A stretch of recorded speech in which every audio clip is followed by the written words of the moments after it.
Here. Kudel, Here. Espinoza. Here. And Whaley is absent with notice. All right, we'll look for a motion to approve tonight's agenda.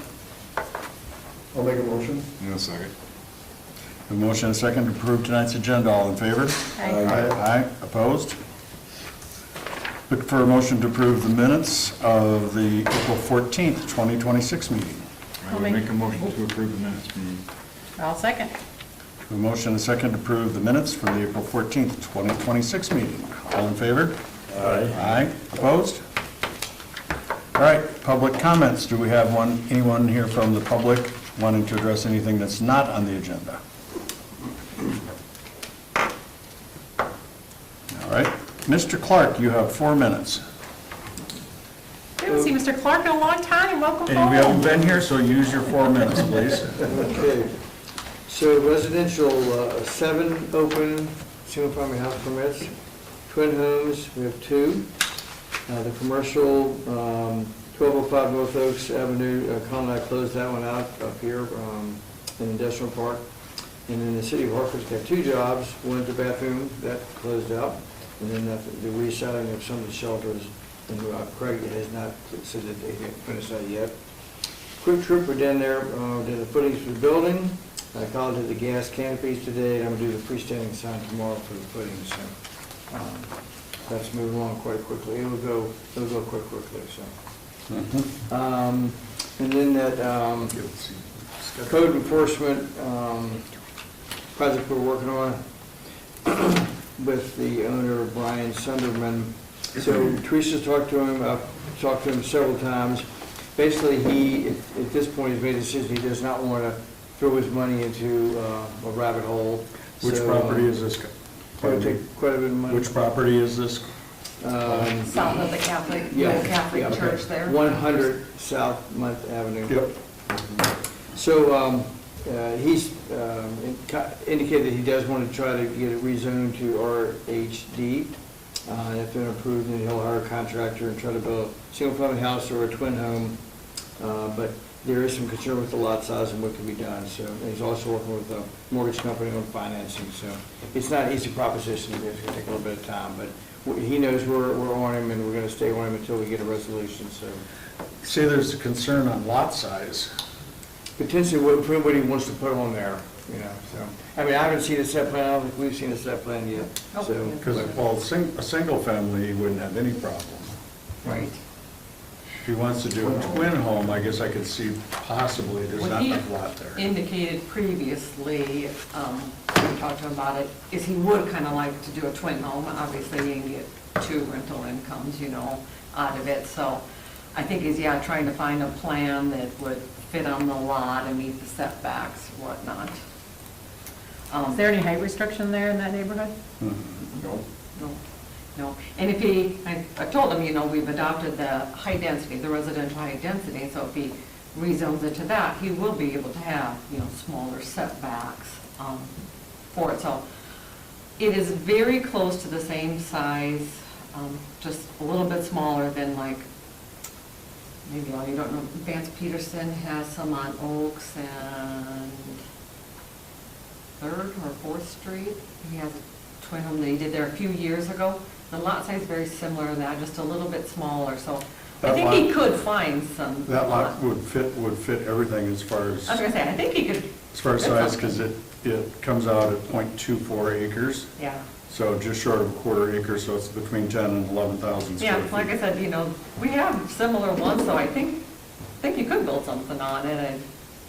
If you went Just 2-story, what you his could plans get, could be. yeah, you could get. Yeah, and if you do go 2-story, you definitely could, shrink out the square footage of the building, so. But I have not seen any plans or anything for it yet, so.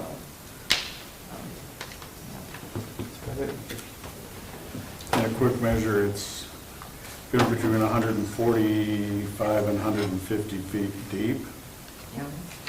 and Gosh, that lot doesn't look like that. 120, let me put it back out of this. It's going to be over 100 foot north to south and about 145 east to west. So again, that should Yeah. And I would think definitely with. 70, it's 70 feet north to south and 145 long. Oh, yeah. Yeah, I know, I looked So at.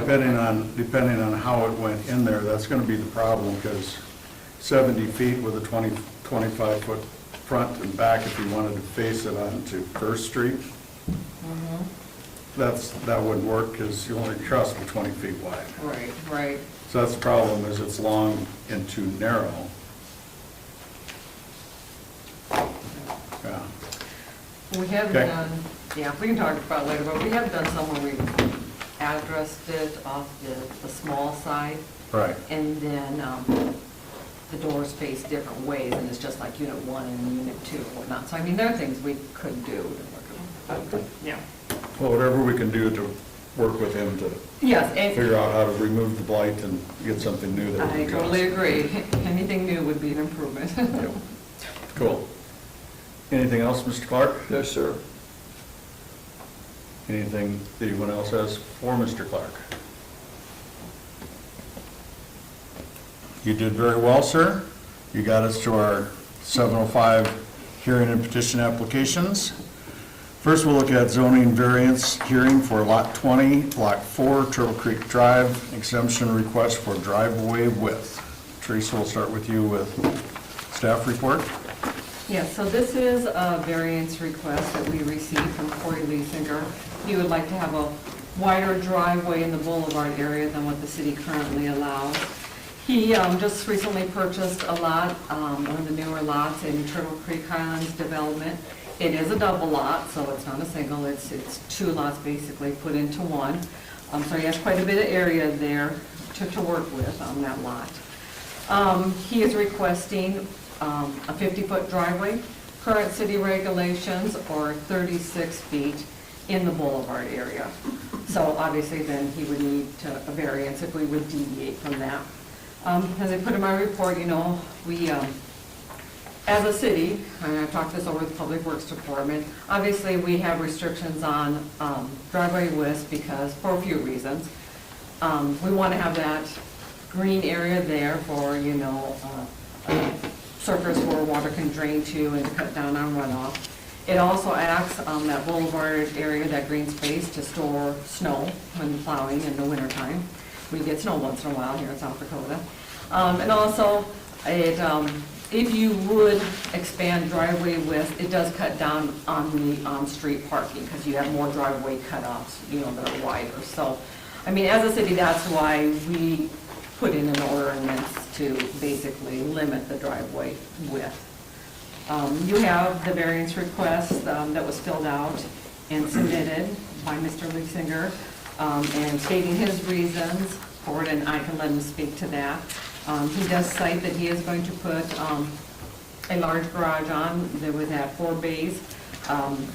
Narrowing it down, he believes there's a safety concern there, going down from, you know, the 50-foot, then you have to taper to the 36 feet. So, like I said, I'll let him speak a little bit more for, you know, his request on that. But that is what the request for is to variance from 50 feet, or from going from our 36-foot driveway in the boulevard to a 50-foot. All right, have the applicant come up to the podium, please.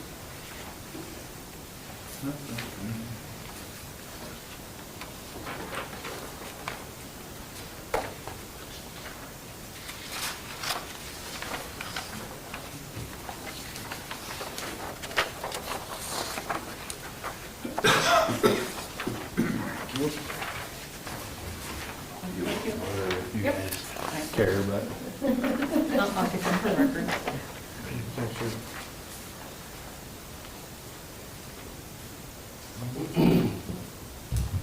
Hi, my name is Corey Leesinger. I'm requesting approval for a 50-foot driveway approach width for a new home being built across 2 combined lots with a 4-stall garage. Since this is one home being built across 2 lots, it creates a unique layout that the standard driveway room wasn't really designed for. Because these are 2 buildable lots, including one corner lot, each lot could otherwise have its own 36-foot driveway approach width. By combining the 2 lots into one property, we're actually bringing back approximately 22 feet a potential curb cut and preserving more street parking and slope retaining area than if two separate homes were built there. The hardship is that while City of Hartford allows a four-stall garage, the standard 36-foot driveway approach width does not reasonably or safely accommodate access to that permitted garage configuration. Instead of two separate driveways, we're requesting one 50-foot driveway approach width to safely and practically serve the home and garage layout. We believe this is a reasonable and thoughtful request that respects the intent of the City of Hartford rules while creating a safe and functional layout for our family. We chose to build in this community because we felt it was the right long-term fit and a great place to raise our children. We're simply asking for a practical solution that fits the unique layout of these two lots while still preserving our curb parking and openness for the neighborhood that would otherwise be built there. Well, let me speak first here, Corey. I appreciate the work that you put into this. Most times, we have someone show up here for conditional use or variance or whatever, and we're lucky to have something drawn out on a bar napkin for us to look at. So I appreciate the work that you put into this. I want to preface any other discussion that we have is a variance requires a hardship, okay? And you're expressing the hardship is, a safety, whatever, to go in and out of the driveway. And I understand that. The problem that we as a board have to contemplate with this is, right, we're gonna say you have a hardship, you've got all this frontal space, all those kind of things that you brought out into this, but somebody 3 houses down from you decides to build a house and put a 4-car garage on it.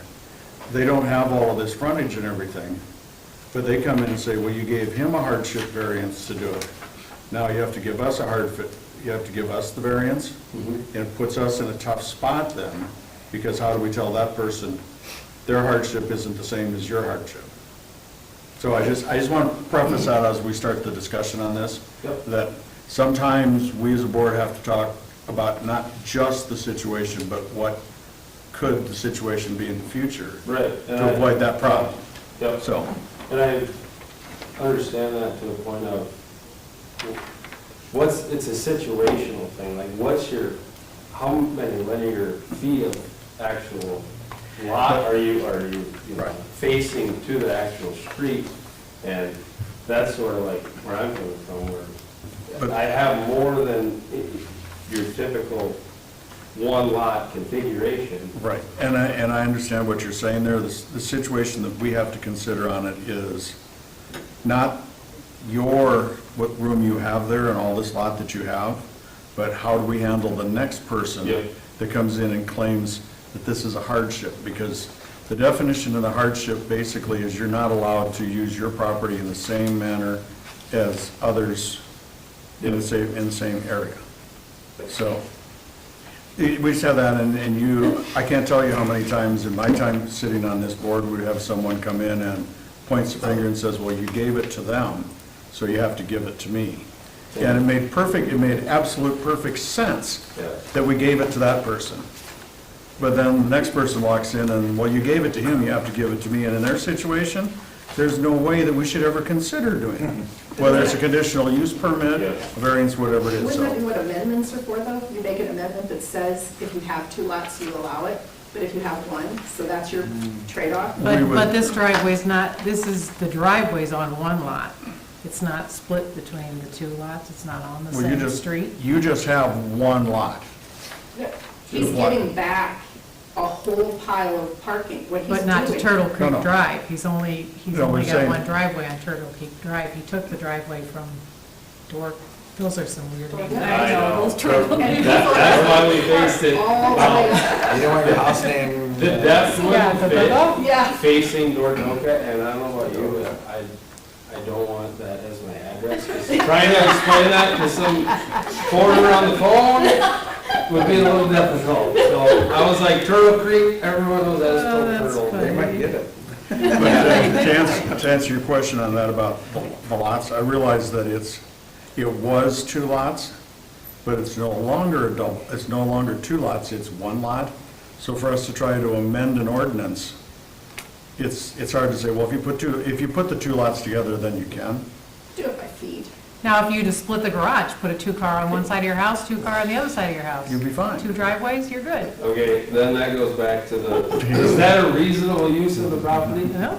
I'm a home designer, I could have done that. I don't think anyone really wants. We have a house going up like that. Yeah, I believe it, So, I an believe it. example to what could be the potential here of this hardship.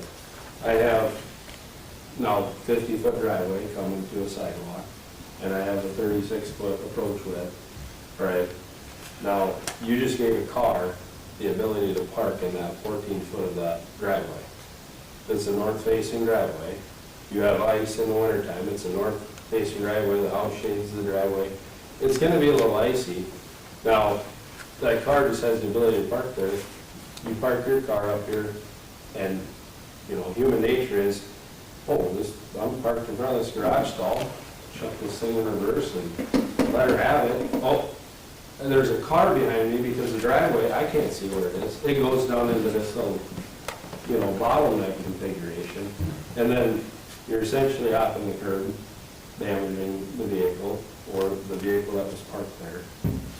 You know, that sort of situation is sort of what I'm saying. It is a safety hazard, and especially with the configuration of the home, like it would be, it would solve a lot of issues to where other people do not have these issues, I would think. The 3-star garage. If someone designed We have- the driveway so it melted from the south sun, that would change a lot of issues too. I think we had something similar with Duck Circle. Yep. A couple of years ago. He's got kind of concrete in his front, and he came in asking for the same thing, and he still has a 36-foot. Right. But he's got 3 stalls. And he's got a pad. He's got 3 stalls. Three stalls. Yeah, Yeah. so it's 3 stalls and it's a single lot. There I are have a properties hundred- that have 3 stalls with a parking pad, so Yeah. essentially 4 Right, stalls so you're per you're town. penalizing people that want to put a 4-stall garage in with large homes. You know, how is that fair? I'm just trying to compare it to. Here's what I'm gonna say Get on off that. the fair word.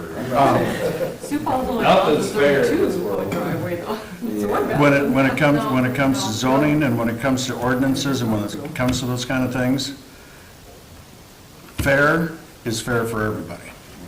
So there's an ordinance and everybody follows the rules. That's fair. Making an exception for someone is then not being fair. That's making an exception to one person, all right? I have I have oversized 3-car garage. I have a parking pad next to my garage. I have a 36-foot wide driveway at the street. I understand what you're saying on this, but if we're gonna come out of any one of those stalls of the garage, all 3 stalls of the garage basically come straight out to the street. If I put something in the parking pad, you gotta angle your way down to get down there. So I in effect have 4 stalls, and I'm living with it. Yeah, but why do you have to live with it, Tony? Why? Because that's the It's rule. because, right, Because but it's the that's my ordinance. point is why in a small town is there, Sioux Falls allows this, guys. But we're a small town, we're not Sioux Falls. No, I'm just Yeah, no, saying, you Sioux Sioux Falls Falls. allows it, and they do allow driveways wider with those 4-stall garages. They approve it with the plans. And Sioux Falls, they can do what they want, I get it. But guys, the town of Crooks is a small town too, and so is Hartford, and he did his homework before coming here and made calls to those towns. And they will give you those kinds of approvals. Crooks in a heartbeat. They chose to come over here and build a very expensive big home because they want to be in this community. I'm so. I have an oversized lot as well. 4-stall garage. And if you're gonna that's add it. 4 stalls. I mean, you can call Crooks, you could call here, but a lot of other people have built very expensive houses in Hartford. They still have 36 feet. So, A 4-stall garage, Brad. That's the difference. I'm just saying, don't. I have an don't force all acreage garage and I have an oversized garage and I have a shop. And we have what we have, we back it around, we have a turnaround, we have a back around, and then we pull out of a 10-foot drive. If you're gonna add that extra concrete, why don't you make yourself a back around? So your kids, I have 3 teenage kids backing onto Colton Road. So we have a back out, drive onto Colton Road. Colton Road where they do not go 35 miles an hour. Right, yeah. Still, to this day, do not go 35 How miles long an is your hour. driveway to the street? Well, that's what I'm saying, can you also back up your house? Why not? You got 2 lots. They're Because either, of the drainage. we chose to get 2 lots for the yard size, not the driveway size. You know, And the drainage, they're not, Well, it can't be drainage, because the other lot must have had proper drainage. no, they're actually having to change the drainage out there because of Okay, I'm it. just saying, it doesn't take much of a turnaround to make a backup. You probably only need, you've got 40 feet already. You can Right. make an easy 10-foot backup, drive out of the driveway.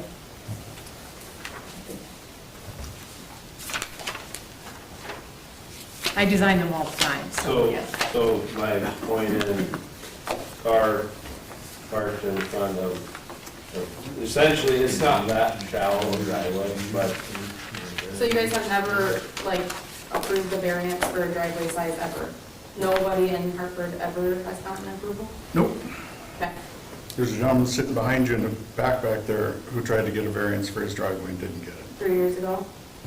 And you guys denied it because Now, what you we can't make did, exceptions for anyone? what we did at that point in time is we changed. Well, that's what I'm saying, like, you're saying that you're not gonna do it because it's an exception for somebody, but you're gonna follow the rules for everyone, so then, why do you not have any? Well, what we did, what came out of that discussion about the variance, at that point in time, your driveway could only be 36 feet wide at the property line. All right? Your property pins more than likely are 12 inches inside the sidewalk. yep. So at that point in time, if you wanted to be more than 36 feet wide, you could cement out your whole front yard. Okay, there's nothing against you cementing out the whole front yard. But you couldn't bring 36 feet, more than 36 feet to the sidewalk, which meant, in the case of that variance, he was going to have to leave 12 inches of something in between the driveway and the sidewalk to follow the ordinance. So we changed our ordinance then to allow that width The driveway Go goes to the sidewalk. sidewalk. Yep. to come to the sidewalk Instead of the however big property you line, wanted you to could be. go to the sidewalk now. But we kept the curb cut, the apron, and the approach, we kept that in place. But is there a place where you can meet in the middle with these people that are building 4-stall garages There's, connected to I their home? I have one question to ask. yep, Is there a 50-foot wide 4-stall garage in the city of Hartford? And if so, did they build on a lot 2 lots. with my, I can't think, to answer the question, I can't think of one. okay, And I spent an awful lot of time running up and down streets in this town and seeing property, so I can't tell you that there is one. Well, when we asked a realtor, and they said they didn't think there was either. but my purpose for having 4-stall is in the wintertime, those 2 stalls that you were saying that you're turning around and stuff in, we're planning on parking our vehicles in that stall and utilizing the garage, essentially, for the kids to do their activities, play, do whatever they want. So now we're taking our cars and moving them over here in the wintertime, and then in the summertime, we're moving them to the other side, because obviously they're closer to the door. Kids can do whatever they want in the backyard. So that just And I doesn't think meet I our s- ship guidelines for you. I think I said this when we started, and I'm going to repeat, because I've been very strong on this my entire time on the board, whether being on the board or being the chairman. Variances, 10 years ago, variances were handed out by this board like candy bars. And he basically could have taken that entire ordinance book and thrown it in the garbage can, because nothing was followed in it. Because every time somebody came in with any reason or whatever, they just got thrown out, and they just gave them variances.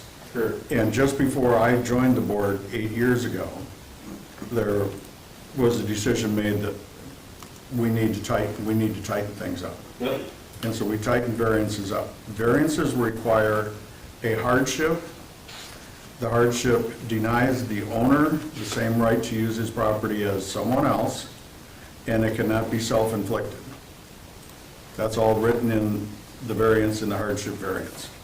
So not giving you a variance for the driveway is not keeping you from using your property the same way as anyone else in that neighborhood or district. Because they get a 36-foot driveway just as you get a 36-foot driveway. Okay? They don't have a 50-foot driveway and we're telling you you can't. So we're not keeping you from doing that. And wanting to have a 50-foot driveway because you're building an expensive house and a big 4-car garage is self-inflicted. That's nothing that's, I mean, that's your choice to do that, and I applaud you for your choice, and I applaud you for investing in the community and everything else, but by the ordinance, the way the ordinance is written, the wording of the ordinance on a variance, I have a hard time saying that you have a hardship that is not self-induced, or it's keeping you from doing something with your property that everyone else has the ability to do. So Tony, middle of the winter, ice, just like you said, we have snow. She's a nurse, she's on call. How can you not say that it's a hardship that she is crawling in her car, backing out on ice, and having to maneuver out of the garage in the middle of the night to get to the hospital? How is that not a hardship, Tony? That has nothing to do with what we're discussing here. But it's what we're talking about. No, it does not, okay? Because it's self-induced because we chose to. The hardship has to be in your use of the property and your allowed use of the property, not because you're gonna slip and fall on the ice in the wintertime. Okay. That's, I mean, if we as a board wanna follow what's in that zoning book and what it says, I think we have a hard time approving it. But it all makes sense, okay? That's what I'm trying to get out of this. It all makes sense. But if we're gonna follow the rule, the law in the book, in the wording in the book, it's hard to do it, and it makes it exceptionally hard for the next person that walks in and says, I'm building this nice big house and I'm putting a 4-car garage on it. I figured out how to put it on this lot. And it's not a corner lot. You know, we're gonna take up all this boulevard space. For the You amendments, gave leasingers a variance to do it at their place. So how come you're not gonna give it to me? but is there an amendment option here where you So- can put a rule in that says, if you follow this rule, Well, you can get it? if we want to draft an ordinance and we want to go through the trouble to do the ordinance and put it all together, how soon do you want to start building your house? We're gonna start as soon as you let us. Well, how does 2.5 months from now sound? You'll be pouring the driveways. We won't be doing anything. No, that'd be fine. Yeah, well, that would be fine. Because I say, if We could build the structure, so we don't have to do any curb cuts or anything right away. I mean, if we were, as a board, decided that we wanted to try to change this driveway thing, okay. you're looking at close to 2.5 months from the start of the process until it's all said and done, because it has to come through us, it has to go through 2 readings at the council, it has to go through, we have to have a meeting to put it together here, then we have to have another meeting to approve it, Yep. and have a hearing for it here, and then 2 council hearings, And then 20-day publication. and 20-day publication. So I know from past experience, every time we're gonna do something like this, it's 2.5 to 3 months. I'll bake you Until cookies and bring them improvement. every time you have to do it. What's that? I'll bake you cookies and bring them every time that you So have to. back to, I knew you were gonna say this when I came here about doing this for everyone else in the future, but that's what a variance is for you to okay, there's Conditional specific uses are, scenario. conditional uses are for that. Variances are to correct an issue that's keeping someone from using their property in the same manner as everyone else in the neighborhood or district. So let's just say, I'm going to throw this completely away from this. We've got somebody who, they have a lot, like we were talking about this lot over here earlier. It's extremely narrow. they want to put something on there, but they're 2 feet short of a side yard setback or a backyard setback. All the rest of the houses in the neighborhood were built in there long before any of this was about. So, then it even goes so far as the house that was there burned down. Now they want to put a new house in, but it doesn't fit. They can come and get a variance because everybody else in the neighborhood gets to have a house on their lot. But because of the size of the lot, you can't figure out how to put a decent house or put a house into there. That's the hardship and the variance of them not being able to do the same as other folks within the neighborhood. That makes sense, sir. Yeah. So, I think it'd be great if you could make some changes to allow for other people to come in and have 4 stalls, because I actually think it's gonna become more popular. I mean, look at the Chows community. Yeah. We're essentially trying not to be over dramatic with the size, but being able, it reads, cannot enjoy the same rights as others who have smaller garages that are attached to their homes. Now, I just asked you, does other people have 50-foot wide four-stall garages in town? No. There are, I'm gonna say over 100 3-stall garages with parking pads next door, which I'm gonna put in the exact same fit as your 4-car garage. Because the parking pad gets used once in a while, typical, I mean, 2 or 3 stalls get used in the garage for cars. Right. And then when somebody comes over to visit or something, somebody goes on the pad. Okay. I don't know how you plan on using your 4-car garage, but you're gonna have numerous people that the 4th stall in the garage is gonna be a storage unit. So they don't need a 50-foot driveway because they're just gonna store stuff in there. Or they're gonna put their boat in there, or something like that. So, again, I understand how you might wanna use it, and it would make sense to you how you wanna use it, Yep.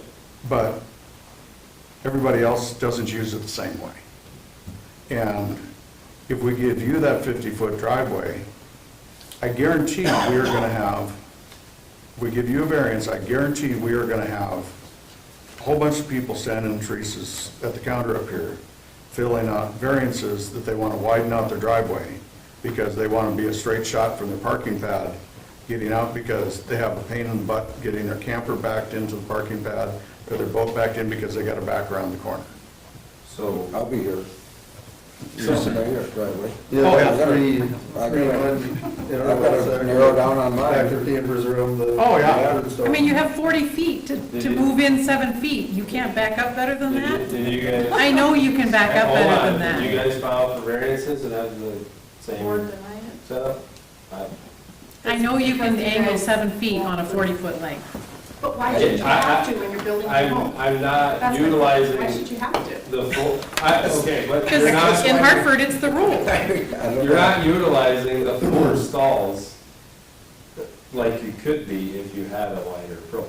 Because I could hop in, I have my pickup parked in that far. Like your 4th pad, would you utilize it more if you could just back right in, back Right right out? straight in, Same with right you out. guys. If you could back in and out, would you utilize it more? Most likely.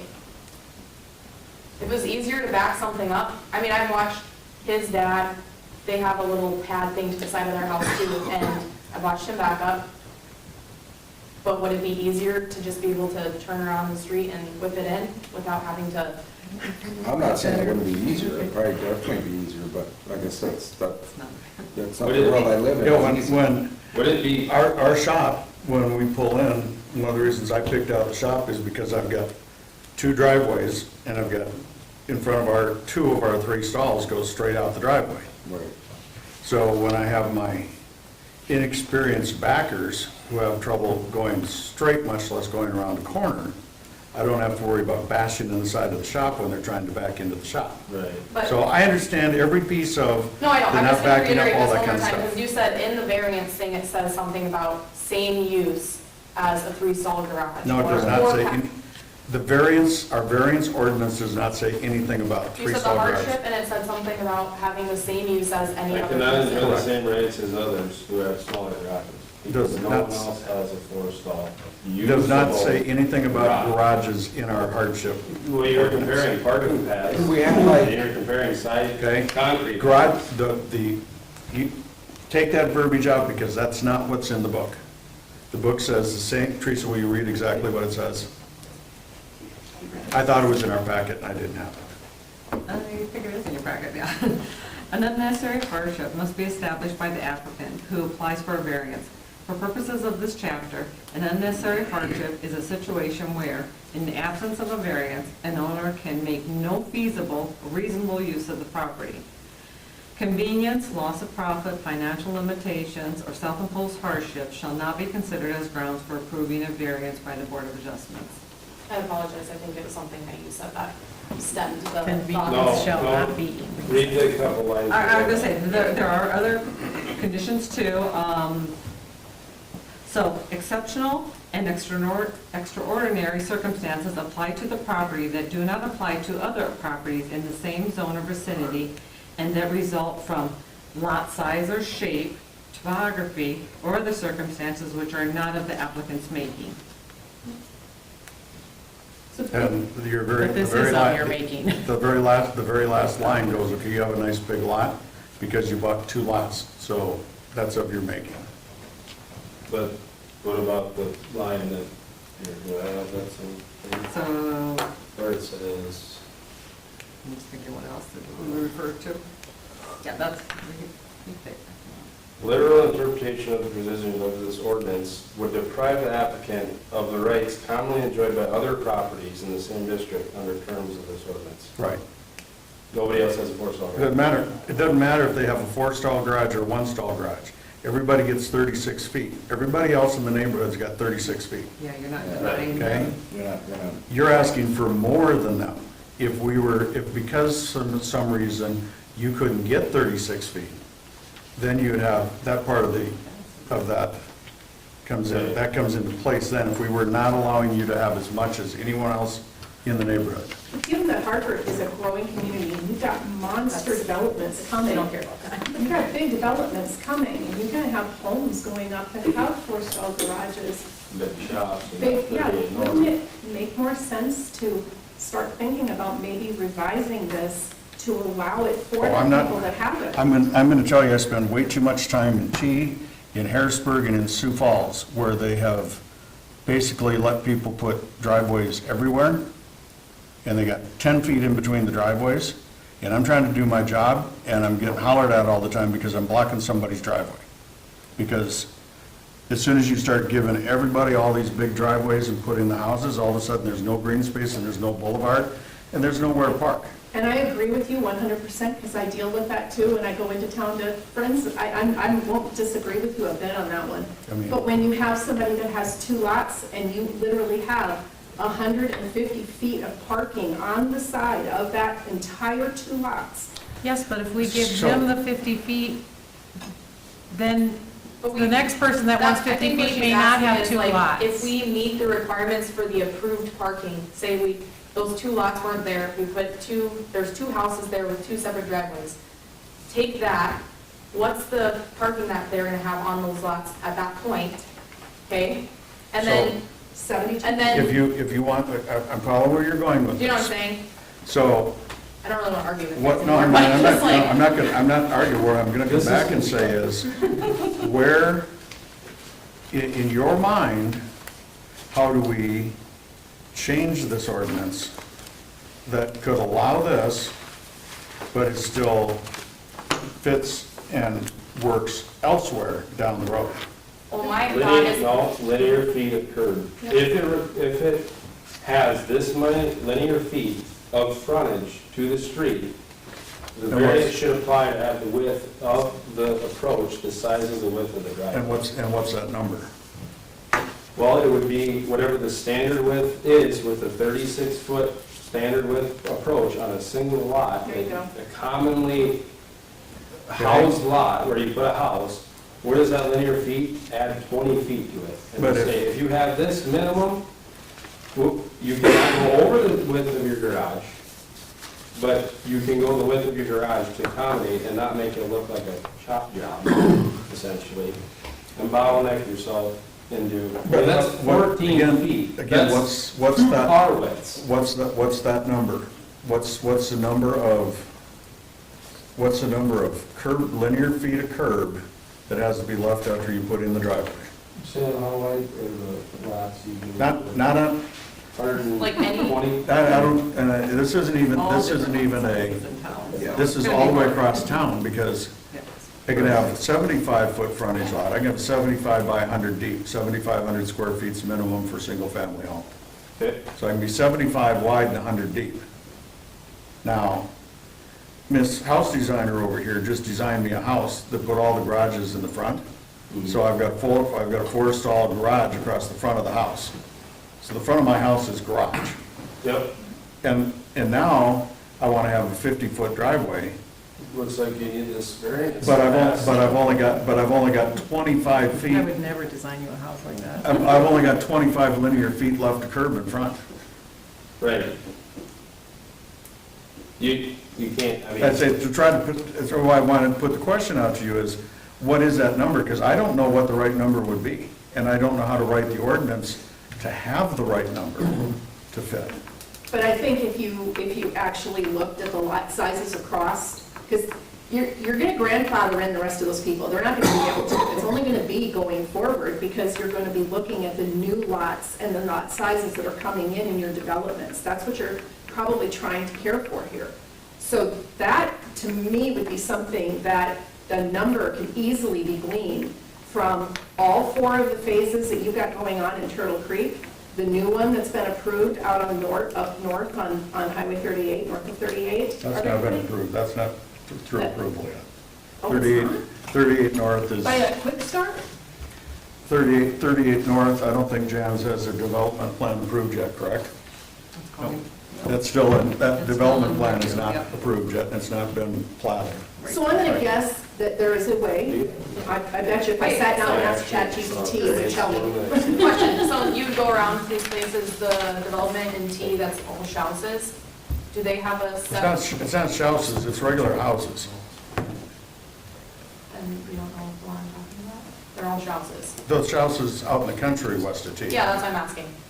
Have you been out there? Oh, yeah. Okay, or do they have a different set, so like, if, Well, the first thing is they're in the county, They're in the county. Okay. which is a whole different world. okay, Right. thanks. I Sorry, have- I don't understand a lot of this stuff. So I just have- asking questions, because if North 38 ends up being like Shaw's community, they just get It's different. not gonna be. Yeah. It's because it's in the city. The preliminary plan that's being worked on right now is a normal development there, it's not a Shell's community. No, we won't move over there. Don't move the city of Tucson either, because your driveway can only The be 20 original, foot long. the original planned Shell's community that everybody talks about is where Maple Pass is now. That ground originally, they were talking Do about they make, but putting Shell's. my question is, if you would ever have a Shaw's community, would it also be in Hartford ever? Like ever? Because would there be a different, like, There would have to be, in that case, a different different driveway driveway with with for So we do have houses? regulations for houses that we passed last year. They have to follow the same driveway with. Yep, the south, There's no difference. Okay, sounds good. It's just, and I did Let's start a movement. I did have a gentleman the other day that Let's called me not asking tonight. about a parcel which is in the city limits that he's looking to purchase and build a house on it. And quite honestly, I suggested to him for what he wanted to do, that he should look at de-annexing that little chunk out of the city, because it's way outlined somewhere. Yeah. I said, de-annex and go back out in the county, because the county will let you do any damn thing you want. Okay. Yeah. I just was wondering if there is. And this is way detached from city limits. Nobody would even realize that that ground is in the city limits unless you look at them. Bless you. So, But just looking forward thinking here, wouldn't it be reasonable to look at average lot sizes, figure out what that linear footage is, and come up with a reasonable number that lets people have a driveway The size of their the garage. size of their garage? And that is allowed based on just what you said, the linear footage, because in his case, he is literally giving a half a block of parking to you guys to park on in return for 14 feet. He's a half To a the lot. city So of you said Hartford, a yeah, the people of 100 foot Hartford. wide, He's 100 giving foot you- wide lot with yeah. right- I'm not parking over there. Let's see where it But was. for anybody that comes to Turtle Creek, right, for something and But people have we're events. we're not gonna, won't even entertain a separate ordinance on what your sizes can be in quote Turtle Creek. No, It's I'm either just the saying city or general. it's nothing. Yeah, no. Right. And we Well, have, Love Circle, all the, I mean, like, Yeah, all of it. there's you know, you have multiple developments going on. you have Turtle Creek out there, you got that one, you got Duck Trail, those are all big lots, they're wide lots. You go west of Coffee Cup, and they're lucky if, they're 75 feet maybe, Yeah, we know That's our all the son width owns a is? home over there. okay? That's So, all the width is over there? yeah, they're 75 Oh, feet. yeah, Yeah, Tight. yeah. He And built a with whole our house. residential Yeah. high density, they can actually be 55 feet frontage. So how do you, and that's the one, quite honestly, I really struggle with, because that guy with a 55-foot frontage can still have a 36-foot throat on a driveway. So now we're down to the point, 36-inch throat with apron either side, they're allowed to go out to 44 feet at curb. So they got 55 feet, and 44 feet of it Right. is tied up in driveway. But I think you actually just nailed it on what you're saying. It is, it is, never will be a one-size-fits-all. It's not. But it actually is, variance is based on based on your linear feet. What did you say, Right. the rest for the parking? And the remainder, 40 some feet or? Well, you've got a 55, you have a 55-foot wide lot. On residential high density, you can be 50, minimum lot size is 55-foot frontage. Right. They got a 36-foot driveway with a So 4-foot, 19 feet? with 44-foot opening, So. because they apron, so they you can go have- out 4 You have feet. no street parking. So you have no street parking at all. That absolutely appalls me that we even have that. Right. Right. Okay? So there's your other side of that. If we're going to give a four-stall garage a bigger driveway and somebody with a whole lot of linear footage, a bigger driveway, then we probably should change the ordinance, and if you're a residential high density, you got a 55-foot lot, you only get a 24-foot driveway. And honestly, I am right there with you. I agree, because I think No, that's you not would fair. want to revisit that. No, it's I not. don't think someone would Sioux agree with Falls that. is 32 on You don't have as much that. money, so you don't get as much driveway, that doesn't seem very fair. But they're changing it over this year. I talked to the head They're engineer. proposing changes to 36 To like we are 36. now. Yeah. But the lots are also getting way bigger than they used to. And, I mean, we have Where's that? 270. But Sioux people think Falls? comparing us to Sioux Falls, because we are not Sioux Falls. I live in Hartford. I know, but I'm saying, they have, Right now. they How are have, we bringing comparisons of anyone else? What do No. you want us to do about They're- that? I don't they're- wanna be Their Sioux driveway Falls. width is only 32 feet, I don't technically. want to be Smaller Sioux than us. Falls, not Sioux Falls. Right, it's, so they're actually smaller, and the only way they're going to 36 feet is if you're in an arterial road.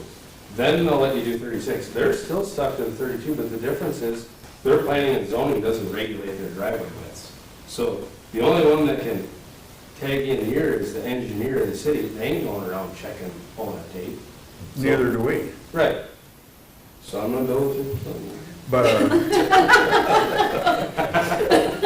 we don't He pull just the wants tape to be a either, good but when you build your plant, bring your plan in to get your building permit, that's part of And staff's when Mr. Clarke goes responsibility. out there and notices that it comes straight out of your garage, Which is how the one that's come up a couple of times here was found, is when Mr. Clarke went out to do inspections, he determined the driveway was not to plan Right. or not to ordinance, he's got his own jackhammer.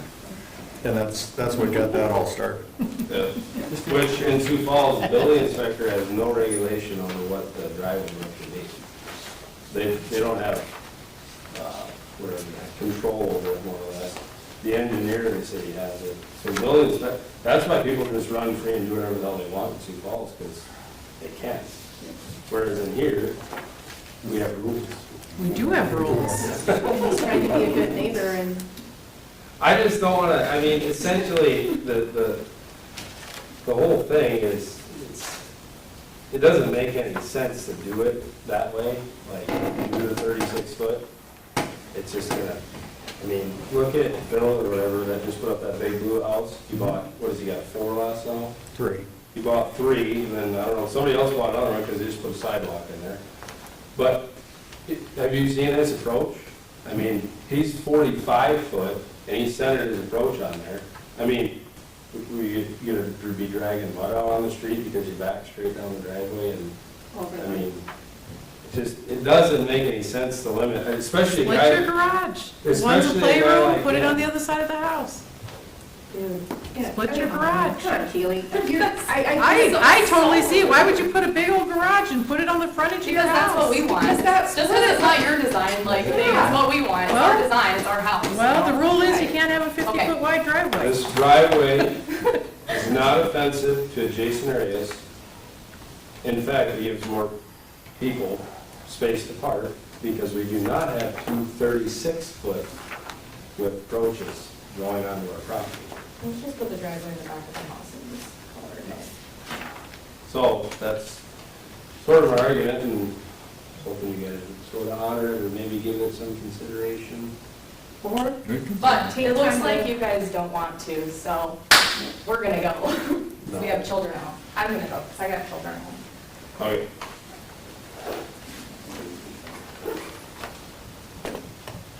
Guys, I grew up around here. This is, I mean, Hartford has been known as being, you know, not real friendly to people who want to come in and ask for adjustments. And you're proving the point. Why are we acting like this? So if we're so hard to work with, why is there so many developments in town? No, I'm not saying you're hard to work with. I'm saying you're just not being You just did fair. say we You were did say hard you're hard to to work work with. with. So we've got Aston's thing, we've got Duck Trail, you know. But it's. So if we're so hard to work with, why does developers keep coming to town and investing in No, the you're, community? you're not being friendly to the people that want to come in and have a reason. We're here giving you solid reasons. I'm not saying you're not, but this right here, none of the things you got on there go through A through G. Nothing on here goes to A through G. I'm just saying. This is what I go by. It doesn't pose the safety hazard. This isn't the Wild West. We can't just change the No, rules for for one one person. person. We just can't. But no, we're not asking. Yes, you Yes, you are. are. Yes, you said we would wait, he would wait and let you reevaluate this. You know how hard it's gonna be to come up with Reevaluate this, linear though. feet for a driveway? Because then the next guy's gonna come in and be like, I'm 1 foot short. Can I get a variance? Five-car garage. Can I get a variance because I'm 1 foot short on I linear might feet want and a I want a 6-car. 90-foot driveway? But would it be okay to reevaluate and see if there's a way of coming up with an adjusted driveway width based on? I don't want a bunch of 50-foot wide driveways around Hartford. I But you can't go wouldn't, with you wouldn't that. put them in. If a person had one lot, They're all you would gonna never put do them in. that. So your reasoning is aesthetics, is what you're basing your reasoning. I don't want a bunch of wide, I don't want We have the everybody in ordinance town set up getting. So a- everybody can follow the same rule, and you bought the lot, the rules were, that's the width of the driveway. And I think somebody's giving you a good option too, whether you want to turn your house around or not. You could put another driveway in, you could flip the house and put a driveway in from both angles and not, and meet your Or put just a requirements. backup. You got a 40-foot wide driveway. You can still park your cars 20 feet deep and have it only takes 10 feet to do a backup. They closed today, guys. The building's starting. He just told us he had months. He does. I mean, technically, it's gonna. No, I said I have months to do To the do curb, flat the work, curb sure. cut and all, you know, Yeah. that stuff. You can't change the house, it's too late for that. It's Okay, already sure. starting. But there's backups, I mean, We need to bring this to a close, Tony. We've talked about this Yeah, for we've quite talked some this one to time. death. We're not making progress. Ordinance is the ordinance. I am not in favor of ordinances. Let's bring this to a close. I make a motion that we deny the variance request. I second it. We have a motion and a second to deny the variance request. Do we have any further discussion?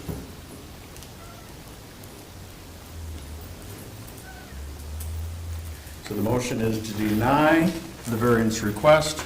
We'll go to vote. Miles. Yes. Anderson. Yes. Graham. Yes. Kudel. Yes. Espinoza. yes. Randall, no. Motion carries, and it is denied. Okay, now I'm gonna ask a question. Split the driveway in two. Is that what can be done? Split the driveway in two. Yep. I've seen the bump out to the curb, you know, in the center. Right. You have a little bit of a curb. Yep. Okay, what does that have to be? So we have a number of twin homes in town that, I say, we've had it between lots, Well, but so not what- the same what- property. Is it? That guy should know right there. so your question, let me answer here to a bit. We had a number of twin homes in town that before we changed the ordinance to allow, you can cement out your front yard all the way to the sidewalk, we don't care how wide your driveway is. So, and so piece to Keely's, you were asking Keely about, she didn't like the aesthetics. We allow you to basically cement out, I mean, there's a percentage that you can't cement, but before we did that, we had a number of twin homes that they wanted to put, like the double garage, and the driveway was gonna be too wide for the curb cut at the end. And so they brought it down to their 36 feet at the sidewalk, but then put in that curb cut so that they could have the bump out in the center so they could have a wider either side. We've seen those in town. And that, I mean, that very well is a good point that you bring up. That may be the answer to your situation. But you would have to come down the driveway, you'd have that bump out, and you've got to have a split in the apron. You can't have the apron concreted all the way across. So you'd put in the curb cut, and you'd have, say, a foot or 2 feet of landscape or vegetation in that little bump out curb. How does it, like Creekside Looks like this. means they have, It's a commercial property, we have Right. different widths for yeah, commercial different property. widths, but. And it's also parking on the front, so that's their parking lot, just like the building center. Yeah, that's a different situation than the Barker, residential. Barker Place apartments down on Opal, so there's building on Opal, and then there's buildings with a private street in the center. But the buildings on Opal have that same situation. Okay. They cemented across the whole front there for the garages, and then there's bump outs on either one of those. Yep. Is a snow removal guy, that's the way I love to see those apartments built, because now we can push all the way across the building, rather than having to back drag. I have another property that to follow ordinance at that time, they put rock in between, so they had like 5 feet of rock, and then it's just a pain in Chihuly to back drag all of those out. So your solution there, I think, you'd have to bring it in and have, So don't pour the apron, or essentially the approach. you'd build. Solid. Right, you'd basically be putting in 2 different approaches Between your sidewalk and the curb. between the sidewalk and the curb, but your That driveway, would be an And avenue we've to. seen that in town. but your that would be an driveway could avenue to be get what you're looking the for. full width. Right. Well, yeah, Oh, that I'm seems going like here. a, Tony, I can interject. Yes, go ahead, Sam. You're steering me when you're telling them to concrete the whole front yard. I just want to remind you there's CCR, covenants, conditions. Pay close Oh, yeah, there are covenants. Yeah, there are I tried to get, so. I Good gave- point, Sam. I gave the house, They think we're hard to get along with. Wait till they start looking at the covenants. I've read them. I gave the house more width of the frontage of the house than the garage stall, so it doesn't look like it's a garage. Right. stall. You know what I mean? It looks like a house, so. So, don't, I'm glad that the curb, because I never even thought about that curb bump why out. didn't you mention that a half hour ago? Yeah. Okay, all right, you got, so, okay, now I'm gonna hit you with this. Jeez. Is that reasonable to do that? Or is it feasible, it's right in fuck, pardon my French, it's right in the wording, is that reasonable or feasible to do that on the property? Sure. Why?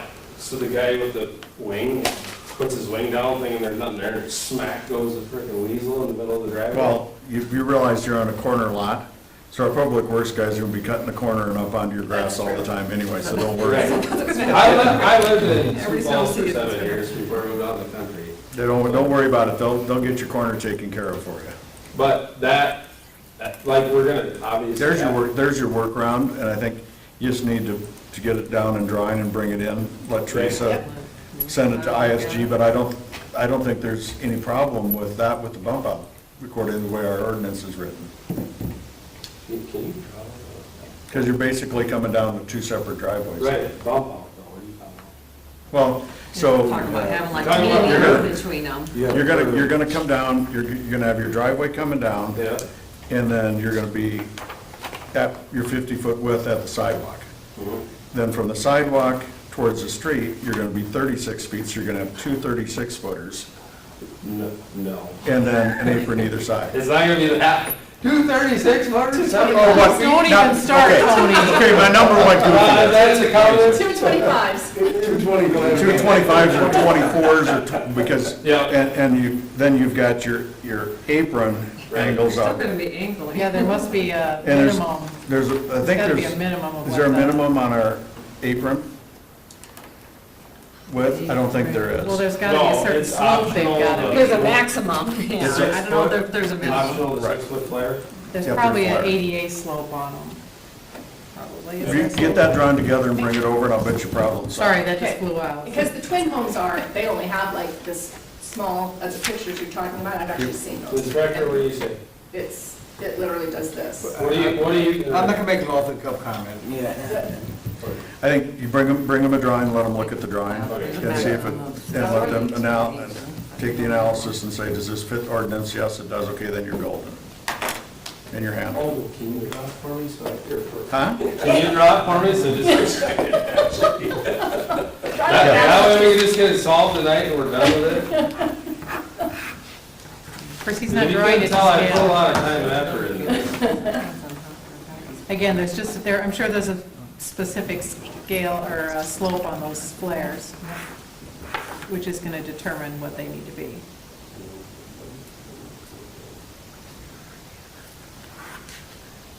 I don't know, Tony, I'm not seeing architectural. Yeah, let's see this.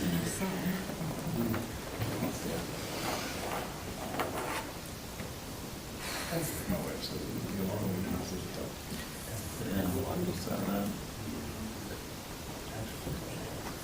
You didn't even bring That's specs, it. did you? I know, I should As long as you're split from the side, as long as you're split from the sidewalk to the street, I think you're gonna get approved by those people over there. And as long as that first driveway is back far enough from the corner for. So how wide does the expansion joint need to be in the middle of the driveway to pass the regulation? You'll have to take that up with them.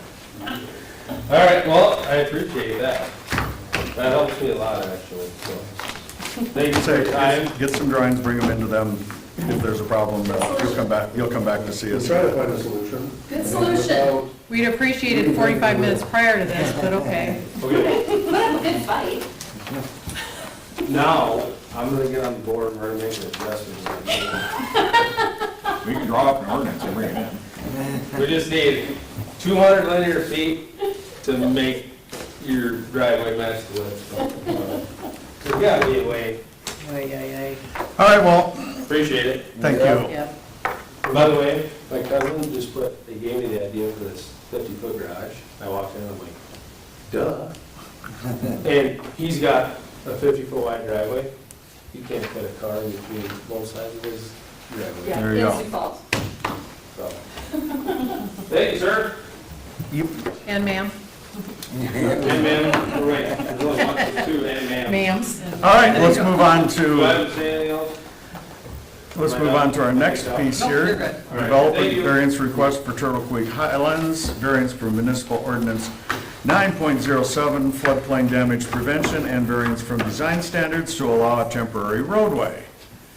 Teresa and engineering, staff report, please. I'll kind of give you the quick version, this is a lot of engineering, but basically this is for a development variance. It's for out in the Turtle Creek Highlands development. They are starting their phase 2 development. Kind of what's all driving this is, so fire code is, once you get 30 homes in a development, you have to have 2 accesses, and that's just for safety and emergency reasons. Right now, there's only 1 access into the Turtle Creek development, and that comes off of Nicholson Road there. They are fastly approaching their 30 homes. There's 26 right now, and we've got 3 or 4 building permits for the next phase going. So they're gonna be at their 30 home requirement, so they need to get a second access there. They have, in their plans, identified a spot to hook up with Highway 38. They have gone to the state, got all their permits, that has been all approved and okay. Unfortunately, at that spot, it is right in the floodway there. So obviously now we have to work with FEMA, because anything developed within the floodway, you have to go through the CLOMA requirements of FEMA to meet all their regulations to show. So that's a process, and I think it's generous if you're saying it's 6 to 9 months. It'll probably be a year before you can get through that whole process and whatnot. So we'll step away from that in a minute. So during that whole process, we're asking, or they have asked if they can do their second access as a temporary roadway. It'll come along the south side of their development, go out to, what is it, 465th Street. We do, it is a township road, but the city does, we have a maintenance agreement with the township, so we take care of maintain that. So they'd be pushing the traffic, or their second access, emergency access would be to that road, and then they can go up to Highway 38. So that is the solution to buying time.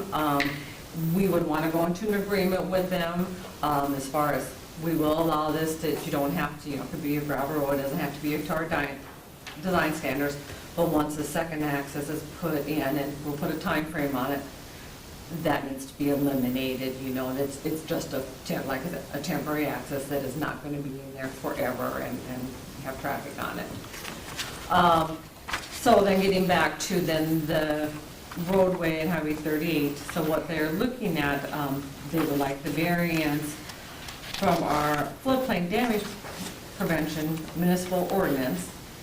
Basically, because what our ordinance says is you cannot have any water top over the roadway there. The variance they are looking at, Sioux Falls has similar floodplain ordinance, but in their ordinance, they allow roadways, culverts, fields to be exempt from that, and they will allow 18-inch of topping over. And they would like us to, that's what the variance request is for, is to allow us to allow that design standard versus the cities. So that's kind of in a nutshell, isn't it? Correct, You're much better. He's all the technical stuff of it. So the first variance request is for that Turtle Creek, or it's actually Chelona Drive connection to Highway 38, a little bit east of Mickelson Road there, looking for that that final design, so paved roadway, curb gutter, all of that. They would be installing culverts, but in the major storm event, their request is to allow it to be designed to allow 18 inches of inundation at the curb line in that major event. So once it floods, it is impassable until those waters recede, which that request does align with what Sioux Falls allows. And then You the knew second, that was going to get me. Yep, I did. Not just Sioux Falls. With even with that 18 inches inundation, that would still be, regardless of what is decided by the board, still would need to go through the FEMA permitting process, would still need to show no rise upstream as part of those regulations. The only way to allow a rise upstream is to contact all of the affected property owners. All of those houses could be as far up as into town, up to Fider. We don't know until it gets modeled, but contact those, and I believe they all have to agree to allow that rise. That is why we typically go for no rise, is because if you show FEMA no rise, you'll need to contact those owners to get their buy-in. And then the second variance is for that temporary secondary access. The current design standards indicate that that has to be built to the city standards, so paved, curb and gutter, all of that. Understanding that this would be a temporary access, the request is to allow it to be gravelled. It would be a private roadway, so it would be maintained by the developer, would have checks in place to ensure it is still passable should there be an event that occurs. And then, as Teresa noted, put a time frame on that, basically give it, say, 3 years or whatever the terms are. And then, if you don't have Turtle Creek Drive or the Chelona connection done, then there'd be some sort of penalty or process to go there. That's probably for Tom to decide. I think we would want to do an agreement to kind of Yes. put certain regulations on it, so. so. There is already an Firm is agreement, engineers. there's already an agreement with the state of South Dakota to allow them access to Yes. Highway 38. Yes. Where is that access gonna be at? Hold on. Hold on, it's in the map here. Oh, Chiloma? Yep. And that's their access point, and that's where they have got permitted from the state. West of the gravel road. But you're gonna have to put a culvert in there. Evening, I'm Eric Willardson, I'm the engineering, I am the engineer director of Turtle Creek. Yeah, Chelona, which is shown on there, that goes out in connection with Highway 38. DOT has granted us an access permit, that was 2-3 years ago, I think. We actually had to move it a little bit further from Mickelson, so that it was at least 1,000 feet away, that's what they were required. The old access point was closer than that, so we agreed. We did our preliminary subdivision plans, that's where Chelona shows up accessing Highway 38, so that was approved. We're in our second phase of the development, which then provides for that second access.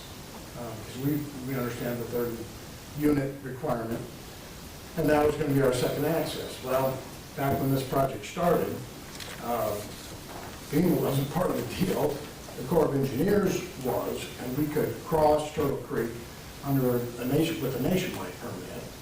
And typically, the culverts underneath a collector-type street like this, that's not an arterial like Mickelson is, you would provide culverts for a minor storm, 5-year flow, and the major flow would overtop the road, which is allowed in not only Sioux Falls, but most of the surrounding areas, Del Rapids, Garrett's, and T doesn't really have a creek that goes through it, but I know they do, Harrisburg. And so it's not, and Brandon, it's not uncommon that you would overtop a road, not an arterial or state highway or anything like that, but a collector street, which is what this is. Well, now FEMA's in the picture, with this being a regulated floodplain, and so we have to go through this Clomar process. We've already hired another engineering firm that specializes in flood modeling, and so they're going to do the modeling for the flow. And I guess, what we're asking for is a variance to allow us up to 18 inches, but not to exceed. And whatever size pipe that is, that's what we'll put in. I guess we're just not interested. The only way to not do it is put in a 100-year type box culvert, similar to what's across Mickelson. That's a 100-year culvert, so that no water ever overtops Mickelson, because Mickelson is an arterial. So that's what we're asking for, is allow us to overtop the road with that major event, and we'll provide engineering with the flow modeling that shows that in the major event, there'll be no more than 18 inches over the top of that road, which will essentially render it impassable until the floodwater goes down. So I have a couple, 3 questions for you, Eric. Okay? Yeah, this first one is I'm going to throw at you, and I'm going to throw at our city engineer at the same time. When did FEMA become you said FEMA became involved in this regulated floodplain? Okay? When did it go from being Corps of Engineers to FEMA? That is a mystery to me, because I always dealt with FEMA from the start of this. I'm also the engineer record for South Main Edition up here, which Turtle Creek passes that as well. I always dealt with Corps of Engineers. Because I've never had to deal with FEMA. in my 8 years being on the board, anytime we've had anything to do with the floodplain here, I've never heard Corps of Engineers ever discussed on anything we've had to deal with the floodplain. It's always been FEMA. Well, it is now. So, Well, that's what he's saying, is Yeah. ever since he's been here, it's been FEMA. Yeah. so It changed at some point. I don't know when that FEMA was. in 2009 went through all the communities throughout the US And mapped all the floodplains. and mapped all the floodplains. So Hartford never technically had a floodplain until 2009, and then FEMA come in and says, here's your floodplain, and that's where it is. And so the floodplain regulated, the floodplain rules and whatever of inundation and backing up and filling in a That came in a about at that floodplain, all of time. that came in 2009. Yep, that all came about that time. That's when we had to adopt an ordinance, otherwise we wouldn't get. They're trying to get a FEMA aid. timeline of when Yeah. this quote went from Corps of Engineers to FEMA, and it sounds like it was a really long time ago. Second question that I have for you, and I know you're not a flood engineer and you're not a hydrologist and all the rest of the things go, but when you look at the box culverts that had to go underneath Mickelson to handle a 100-year flood, you put the road, you put this Salona down across there, how big a culvert do you think you're gonna need to put in there to keep only 18 inches going across that road? It'll be just, well, what we propose is a series of 3 culverts. I don't recall exactly what size they were. I believe there was 60 inches, Yes. 3 16-inch culverts. is what's currently proposed in the plans. So if you went to 72-inch culverts, is inundating the road an issue then? I don't know. I don't know the answer to that. But where I'm asking is to not have that road subjected to water going over the top, disrupting traffic, all that kind of stuff. What's the difference in what it costs Sam to put this road in? What would be the difference there? Well, Is it going to be hugely significant or a little bit? Because, I know, and people have told me, water's overflowed Western Avenue before.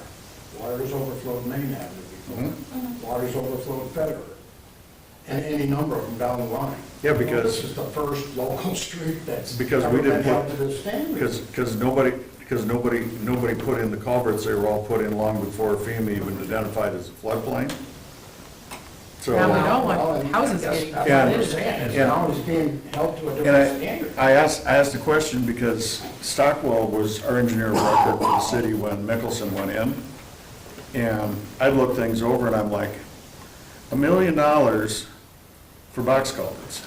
Like, that's a lot of money for box culverts, right?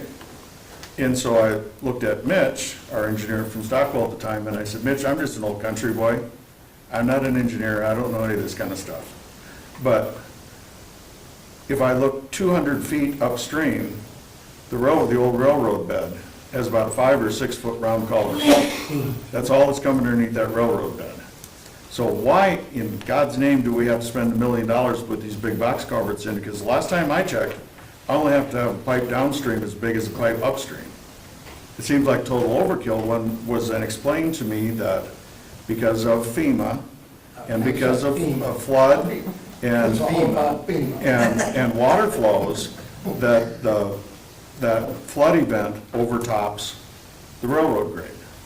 And as soon as it overtops the railroad grade, then downstream, you have to be able to flow not just what's coming through the culvert, but everything that went over top of the railroad bed. Anyway, okay, now I understand this. So everything upstream is backed up because of the old railroad bed until it goes over the top. I live along Turtle Creek. I can tell you that when we've had high water events, the water comes up, and I've seen it over, that's supposedly that's a 100-year flow. I've seen it over top of the railroad bed down on Sam's property north of Mickelson. I've seen it over top that railroad bed 3 times in 10 years. So that's supposedly the 100-year flood, correct? Not What it's, necessarily. Yeah. what those culverts were designed for was either the 100-year flood event or the 500-year flood event. I don't know which one it was, but it's been over top of the railroad grade 3 times in 10 years since I've been here. This goes completely off anything to do with this. What I wish would happen is I wish that some beavers or muskrats or somebody would dig holes in that railroad bed and would wash a hole in it. Because if we washed a hole in that bed and it could free flow through there, we wouldn't overtop Fider, we wouldn't overtop Maine, and we wouldn't have our parks flooded every time we have a high rain event. Because that railroad bed is just a Wahi Dam of Hartford and holds it back. So, Sam, if you got anything you could do with the wildlife down there, see if you can get somebody to poke a hole in that thing. Like I said, it's not uncommon to have water overflow a road that's less than a collector or a hydrant. or arterial. It's not uncommon now, and it's a temporary thing. And it typically doesn't cause a lot of damage. They can be designed so that it doesn't cause a lot of damage. And it's a rare event that when water overtops the road. Like you said, 3 times in 10 years. Well, it rained way more than 3 times in 10 years. Just not that much, so. Well, that's, Unless you're one of the houses Where- along that road and your basement Where- gets flooded, and then that but is what a I'm big saying deal. on that, Mark, is That's a big deal. that supposedly that either 100-year event or 500-year event is when the water goes over top of the railroad bed. So either the 100 or the 500, and 3 times in 10 years it's been over. So that's a lot. My house is Fighter- flooded twice in 10 years, and Fighter that's, Avenue one down time here? was a lot. It's 2 or 3 times a summer that street goes underwater. Your South Main, just to the north of the development that you're the engineer of record on that, that's even more often that goes underwater. So, When the water goes down, there's typically not much for damage, and you move the road back over. But what about the houses? Well, we're certainly not going to endanger any of the houses there, and that's why we're because doing that's why can't. we're doing hydraulic studies. the houses, nobody's gonna build a house in the floodplain, and whatever they're gonna do there cannot cause the water to rise up out of the flood. All of our, Even 18 inches over? That's the FEMA regulation for Right. Colmar, and they are doing that. All They've the- got to meet FEMA rates. all the back lot lines They're just along Turtle Creek one are variance from our above standard. what the basement elevation is, Yeah. according to FEMA. Yeah, they've Now, got to after the follow 100-year FEMA. Gotta follow event, FEMA. all bets are off. You're in trouble. But they're still not, don't want to follow Hartford's. That includes lots 22, 23, and 24? Everything there. Everything is above baseline. Turtle Creek. Or 12, or whatever it is. Turtle Creek goes. See, right here in the very top, this is your floodway. This check line here. I thought this was all. That's, All right. that's your I thought that was floodway. road. Through there. Floodway and floodplain. Right. Regulatory floodway, okay. Yeah, there are those are 2 different things too, by the way. Yeah, Very they've got good. 2 different regulations. I guess, yeah, the temporary road is just that, temporary. As soon as Chaloma is able to build it, we have every intention of building it this summer. That doesn't sound like we can get through FEMA quick enough. But again, we're in a variance, and it's. So we'll build it, and it will be chained off. It'll be emergency vehicles only. It's not going to be for the traveling public, so not just anybody from the subdivision can drive down the road. If, we'll give the key to the fire department, or they can cut the chain, or whatever, if it's ever needed for an emergency access. Will it be usable if it's 18 inches underwater? We'll have to use a temporary. He's talking 2 different The things. temporary. Well, I'm He's talking talking the the temporary. temporary road. Yeah, I so ain't got am no I. problem with that. So the fire truck needs to get in here and it's raining, grab your it's salad? flood drain, and it's 18 inches Yeah. over the road. Are you gonna build a Can the road? fire truck get through? We can. Can the ambulance get through there? Most likely, if I were to drive through an 18 inches of water. What else are you gonna do? I don't know if I'd want to drive through it in a car. Well, that's not gonna have 18 inches of water, not the private access road. And there's another way in, you can get in on Turtle Creek Drive. You don't have to use this as an access. The other thing is, we're not going to the way in, it's either across Turtle Creek or the interstate is on the other side of us, and then it was Stumpy's property, I think, to the west, and that's in the city. Should be. We're trying to solve a problem today. So Aren't we? here's a statement you just made about chain and padlock on the temporary road. Right. I would absolutely nix and vote against that in a heartbeat. If this road is going in to give emergency access to that development, and the reason you have 2 access points is in case the other access point is blocked for whatever reason. Right. You can't give out enough keys to have whoever's responding to the emergency access to that temporary road. I mean, we have half a dozen sheriff's deputies that service this community. If you chain that off, and a sheriff's deputy needs to respond to something out there and he needs to use that emergency access point, he's gonna have the key to get in or drive through the field. If we're gonna give that temporary road's got to be open and access to the public. Did I miss this, but why did we wait till we had 26 units built before we thought about the second access? Didn't require it. Well, they thought about it, and I I know think that, they but- planned to build it, but then they realized the long FEMA process came. Well, I know, but if they just started building it at 15 houses, then, yeah, all right. I hear you.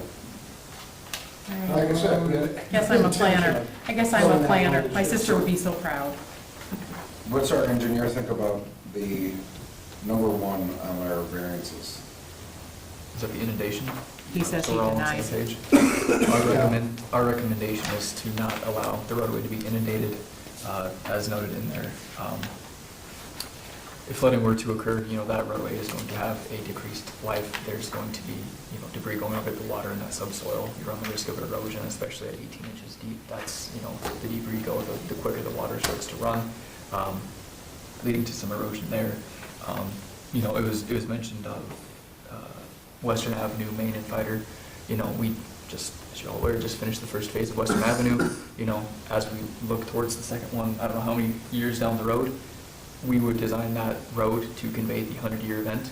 I understand it is an arterial roadway, Yeah. right? But I'd like to believe if and when Main and Fighter are redone, we would look at conveying those events as well, because you don't want to hamstring a community to two crossings of a creek. Because based on what we had discussed with Craig, he said when Turtle Creek floods, it usually stays high for quite some time. It's not in and out based on what he's seen. So, those roads were built before these design standards had gone in place, before 2009. I'd anticipate where the floodplain regulations came into effect. So, looking back to some forward-thinking requests, that's what we're trying to do here is not make the same kind of mistakes of the past. So, We get two rises on Turtle Creek. We have a heavy rain event or any rain event. The first rise is right during storm or right after storm, when all of the storm, because basically every storm sewer in the city ends up in Turtle Creek except for Duck Trail. That's the only storm sewer in town I know of that doesn't end up dumping into Turtle Creek. So when all the streets wash out, Turtle Creek comes up. And then it goes back down, and then anywhere from 6 to 12 hours later, it comes back, and depending on the rainfall event, it comes back in really big time, because it's draining this entire watershed to the north, and it takes time for that watershed rain to get down here. I've grown, living next to that creek for 10 years, I can tell all my farmer friends up north how much rain they got, just by seeing how far up the creek goes. Yeah, I don't know why we just wouldn't be proactive when you're designing something and just, So the point of the inundation, I think, in a heavy rain event, we're gonna see, it's not gonna be a quick and it's done. From my experience living next to that creek, it's gonna be a quick big up, and then it's gonna go back down, and then it's gonna come back up, and then it's gonna inundate it over a longer period of time on the second rise. Because we always see two rises on that creek. And if we're talking 100-year flood events, I can see that road being underwater for 12 to 24 hours, depending on what you're gonna be able to flow through there and get that water back down. And keeping in mind, the railroad bed's only got a 6-foot culvert, so as long as you can flow six-foot culverts with water through there until it goes over the top of the railroad bed, that's all the water you gotta get rid of down there. So again, my little farmer boy mind tries to wrap around what exactly you're dealing with and how much water you're really gonna have on a regular basis. And on a regular basis, I think you're only gonna see that 6-foot culvert's worth of water basically coming down there. And whatever comes out of Turtle Creek subdivision itself, because all of those are dumping in ahead of where that street would be. When we get the 100-year event where it overtops the railroad bed, then it's a whole different world of water you're coming down there. So again, I'm trying to put it in my mind, how often are you actually gonna see that road get underwater? The other aspect of it too is if you do allow 18 inches of water over the road while still maintaining that no rise, right? That road is essentially lowered, so it's gonna take a lesser event to overtop that road as well. So that's another item to consider, so. That's right, Jay, you can't cause rise. And you know that people are not gonna get out and walk across, see how deep the water is before they try to drive it, and then they're gonna float it I mean, if anything, I hope they see in their car if it's that deep, regardless of where the car goes. I've seen it in but- Texas, so they. Yes, I have, I've seen. I'd say, in my mind, and I understand from engineering and civil and damage that could happen to it, I'm just trying to put into my mind being, I say, living next to the creek and watching it all the time and seeing things going and knowing what we have for blockade downstream and and I don't know what size that pipe is that's underneath. Does anybody know what size that pipe is that's underneath the railroad bed north of Mickelson? Up north of Nicholson? Yeah, I don't. and it's on your ground there. Well, they took it out. No, they didn't. Well, so we had an approach coming from 38 into the field. Yep. When we were working with the DOT to get our new access permit, they asked us to move it to the east. No, I'm talking north of Mickelson. No, and that's what I'm saying, but we actually had a culvert out there, and that was a field approach. Right. And they asked me if they could take it down since we were gonna move it down to 950 foot spacing, I think is what it was. I said, yeah, go ahead. But I say where it's in my mind here is that culvert that's north of Mickelson, underneath the old railroad bed, just east of Jacobsmith's. That's your ground there too. Good, thank you for that. Up in railroad. That's a piece of railroad bed I'd love to see wash out because Boy. it would be great for the city because every time that backs up, when it backs up to overtop that, it backs everything up and floods all of Turtle Creek Park, everything. There's a ton of cleanup every time, and I think if that was gone, you could just free flow this flood water on through. But, so I say, I'm trying, in my mind, how many times is that road really gonna get underneath water? I don't think it's gonna be underwater that very often.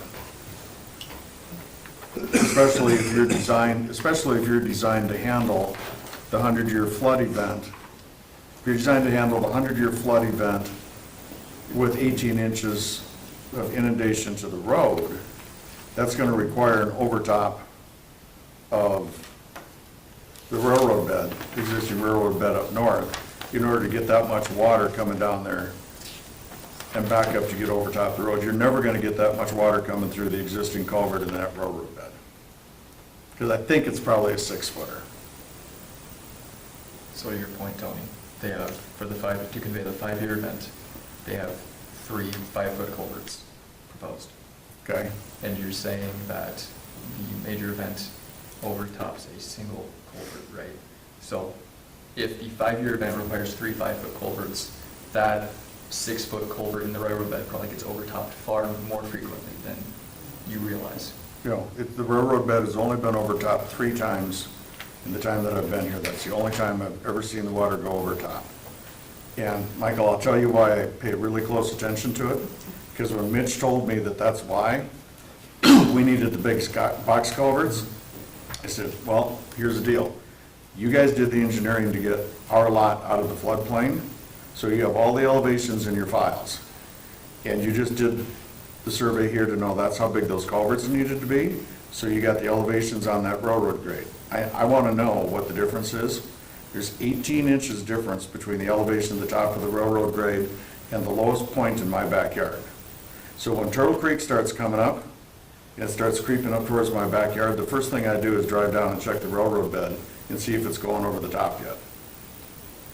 And there's 3 times that I've drove down, it was coming over the top, and the water was just creeping into my backyard. I told my wife, don't worry, honey, because it's going over top of the railroad bed now. We got a lot of room to work with now. It came up quick until we get there. So, I mean, it's, that personal experience going there, it's not gone over top of that railroad bed very often.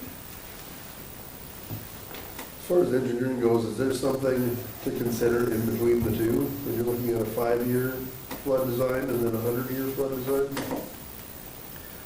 You know, some other communities that we work in do have their standards set to convey the 10-year event. That one's pretty typical. That's typically called a minor storm. Hartford's is defined as the 5-year event. Some do the 10-year. As when you get into like stormwater pond design, kind of different subject, but still related. Some municipalities will make you check both the 25 and 50-year just to make sure all stages are, you know, meeting the requirements. However, for you know, infrastructure like this, storm sewer conveyance, that type of thing, typically is the, you know, the major event, specific, especially for FEMA, and then for, you know, your roadway piping, your storm sewer, that is typically sized for 5-year. So.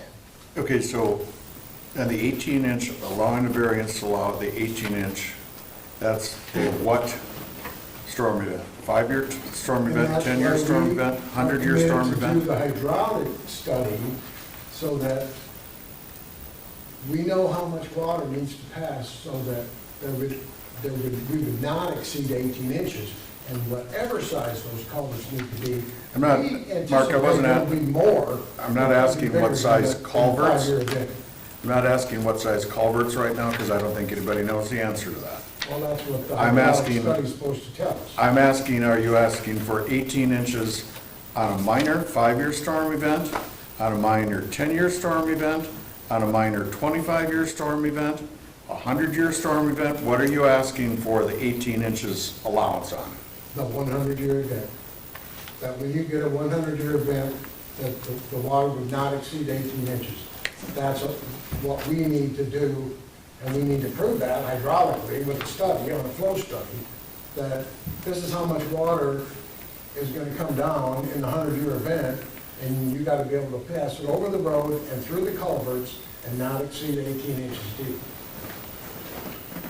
And there'll be, and our design that we submitted showed there's 3 culverts, but then the road on the other side of the culverts dips down and then goes back up to allow the water to overflow the road. Okay, so you, Not where the culverts are, but in a different location. okay, so you submitted a plan that shows the roadway and a dip and 3 culverts. Yes, And what does that plan design for? What, the 5-year event. Is that the plan that you guys studied? I just have a hard time voting against our paid-for engineers that say, no, don't do this. So, yeah, the plan we have received has, you know, the 3 5-foot culverts to convey the 5-year event. And it is indicated on the plans that the intent is to overtop the road in the 100-year event. The analysis in the plans is a conveyance. It's not a FEMA level model. It is, you know, looking at online resources. I believe, did you use StreamStats, Eric, or some publicly available data to determine the flow rate in the creek during that event, and then utilizing the pipe characteristics to ensure that flow is conveyed. We used the FEMA Okay. flow study that came under Mickelson, and then we added our phase 1 development to that. And we conveyed the 5-year through the pipes, and then between the 5-year and whatever the storm was over the road. And what we're saying is, we're proposing to do a hydrology study that shows that the pipes and the flow over the road will not exceed 18 inches, and it won't cause a rise upstream. well, What is the damage to the, I mean, obviously you can build the road, you can flood it, and then things dry out after a while, but having that road bed saturated, and what does that do for longevity once this gets turned over to the city and the city maintains that? Certainly, depending on the backfill soils, you can see, you know, a significant amount of swell, understanding that the immediate, you know, say within 2 feet of that surface will be engineered material, but the backfill around the pipes and of that berm is likely just in situ material that may be subject to swelling, so as that water comes and goes, it may swell and cause some bumpiness, cause some potholes. Similarly, you may remember, I think it was 2019, when we got all that early spring rain, everything was frozen, nothing was getting into the ground. You run the risk of that, some ice dams. And then similarly, you get all that water in the ground, you get a cold night, that's gonna freeze, that's gonna frost heave, and that's gonna, further accelerate the road deterioration. So that's the risk you run just with a lot Just of look at it overtop. in consideration, city costs down the road if we're, Well, certainly, I mean, the developer comes in, installs the road, and say within a year or two of it being installed, it's accepted by the city, and that any damage that occurs then is a city cost, right? But when we're looking at 100-year events, or even 5 or 10-year events that are overtopping roads, or the old railroad bed culvert, that's just increasing the chances for that deterioration to occur and incurring costs to the city.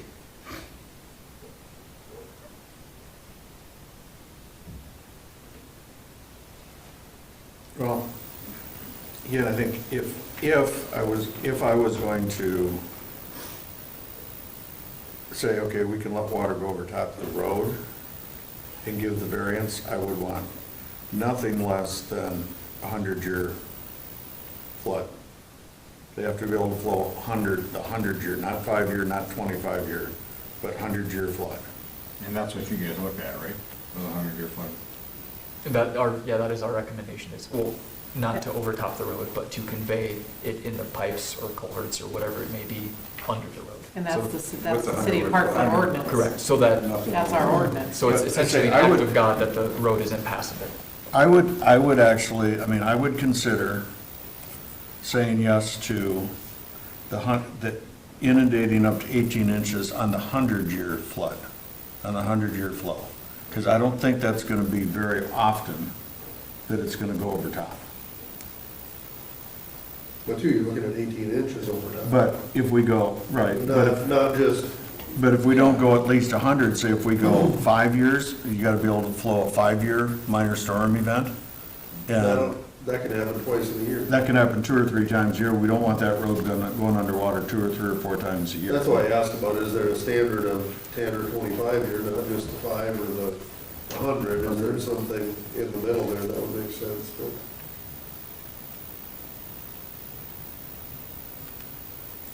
And I guess, depending on how much of a dip you're putting there to flow 18 inches of water across it, yes, the 100 years sounds like you gotta put in the same box culverts that are underneath Mickelson. But as soon as you have a dip in that roadway that allows water to go across, that makes up for a box culvert. The amount of flow that can go over that road makes up for the size of the culvert or size of the box in a hurry. Plus, we're doing the variance, which is asking the same questions we just did with the last guy, and it's, Right. I'm not seeing any of the variance questions being answered. So just to clarify, this isn't a zoning variance. Correct. That's not the same Oh, okay. criteria. Yes, but you gave This us, is you a did give variance. us the criteria. Okay, I was gonna say. Yes, these you're are- right. This is a Yes. municipal ordinance Yeah, variance, so they don't But have you to did give me meet the those. criteria. Just Somewhere want in you here guys you gave clear it on to that. me. Right. Yeah, Yeah. somewhere in here. Yeah, Right. we In these played, 42 pages. I know, I give you a lot. I read it somewhere. we played a different game on this variance. Here than it we do was. in A little zoning. bit different thing. And just to be clear, it is for the 100-year event. Yeah. We're saying that as long as it's a 100-year event or less, there will not be more than 18 Right, but inches. your original on the road. design that you submitted to ISG was for 5-year. Exactly. Well, we submitted a 5-year for the culverts, and then anything above a 5-year was going over the road. Right. And they said, well, FEMA's got to get into this, and you've got to prove that it's a And no it- run. So we Mark, I'm- kind of switched gears and said, okay, we will provide you with the hydraulic study and the modeling that proves that in the 100-year event, that the culverts and the road will take the 100-year and below, and it won't be more than 18 inches deep. That's what the modeling's going to show. I'm following you there. Okay. The other thing to consider is while that road is inundated, it's impassable, and with this current phase, and I believe the next phase, that still leaves us with one access point. Right. It'd be like just about every other community in this area. That's Well, what I the hear- standards are. What I hear is that, I mean, the 100-year is 18 inches, but it could be that there's 6 or 8 inches of water going over that. If the 5-year flood is all the culverts will handle. So I mean, there's a, Big gap. there's gonna be. Between the 5-year and the 100-year, there could be water overtopping the road, but it won't be more than 18 inches deep. It could be 6 inches. It could And you be- guys haven't analyzed that. but That 18 is, the that is max. on the design. And I We hear will our have- It's not been engineer analyzed, but saying. they- I would- But I just think We'll we're review getting it. that road base then. But I just think We're we're not doing that. I would. Our engineers have to look at it first and give us the go-ahead. I would- I'm not an engineer, and I don't want to No, stick this but he city has at looked this. at this and he, I would love for engineers to show me the hydraulic study approaching the 100-year. Because, again, the old farm boy of me says, I got one culvert underneath that roadbed up there. It can only put so much water through that until it goes over top that roadbed. Over top the roadbed is a 100-year flow. But between, until it goes over top of the roadbed, that old roadbed, there's only, only water that's getting there is coming through that one culvert that's underneath it. But you said you've seen it happen 3 times. in I've seen it 10 years. happen 3 times. In Yeah. 10 years? yeah. What's that? You're not even 3 times in 100. 10 I'm years. close to 100, but you're not. Three times in 10 years, I've seen it over top the railroad bed. So that's much more common than a 100-year Right. event. Well, Than a but 100-year event. the 100-year event it's somewhere in here, when it goes over top the railroad bed, okay? Mitch told me the reason that the culverts are built that way is because the 100-year flow event overtops the railroad bed, okay? I don't know if that's 50% of the 100-year, 75% of the 100-year, or 98% of the 100-year, but when it goes over top, then we're free-flowing, so that gives you the 100-year event. My curiosity is, when it goes over top the roadbed, what's that flow on the hydraulic study before it goes over top the roadbed? Because it's only been 3 times in 10 years. If the flow rate is extremely low up until it goes over top of that, then our opportunity to flood the road, to inundate the road downstream is a whole lot less than we think it is. If you're designing for a 100-year flow, I mean, I'm interested to hear that a 5-year flow required 3 5-foot pipes underneath that road, because I don't know how you get that much water there. So I know that this puts things back just a little bit in your plan and getting going with FEMA, because I'm sure you've got to have something from us to be able to put into going to FEMA. You can't just go to FEMA and then come back to us. But I would like engineering to give us like a graduated going up between it never rains, which is what's going on now, and a 100-year flow. There's got to be models out there that'll tell us percentages of that and let us know what the flow rates are that need to be put through and how often we think we're going to get inundated, get that road underwater downstream. Because if it takes a pretty good, strong event to even think about it going over the road, and it's the 100-year event, and the 100-year event requires the whole railroad grade to be covered with water before it's going down there, I've never seen that. The east side for about 10 feet gets water going over top. That's most I've ever seen over top of it. So there's some point there where that 100-year flow is, and I don't know what that flow is. I don't either, but I just know I'm not going to vote for it until our engineers say yes. Yep, me neither. Yep.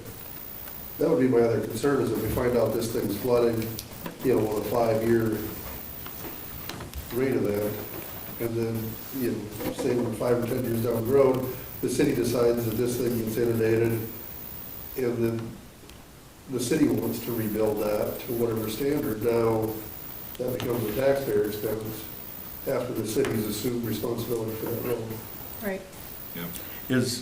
Michael, is that modeling that you guys can do or can come up with to help Mark and Sam just bring that information to us, say, here's what we're modeling and seeing? So we had to do a cloner for the bike trail that was gonna go between Main and Vider. Typically, FEMA makes you go several stations upstream and downstream to Yep. ensure that there's no effects. I can look through that to see if we have that information downstream, because we had modeled back out approval for that for no rise.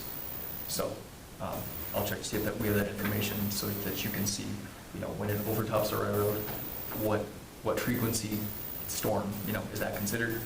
And then determine If- flows from there. And I say, yeah, it's what flow takes it over top of the railroad bed in relation to this 5, 10, 15, 20, 100-year floods. And how much it has to be there. Because I think that's a piece for us to look at here. If the whole railroad bed's got to have water running over the top of it to be a 100-year flood event, and downstream, these culverts are built in there to give a 100-year flow with 18-inch overtopping. But we have confidence in the fact, looking, that it's not going to overtop very often at all, then it's not a bad thing. But if we're going to get overtopped on a regular basis, it's a bad thing. And until we have some modeling that tells us what water's actually coming through there and what it's going to take to do it. So per Mark's, you know, note earlier, 5, 10 years down the road, we decide, oh, we want to upsize those because it's inundating too much of the taxpayer cost, right? Admittedly, the culverts and the conveyance are a significant portion of the cost of that crossing, right? Fixing a road, should it heave, you know, frost heave, swell, whatever it may be, that's Minor. not a cost that the city wants to bear, but that is a minor cost.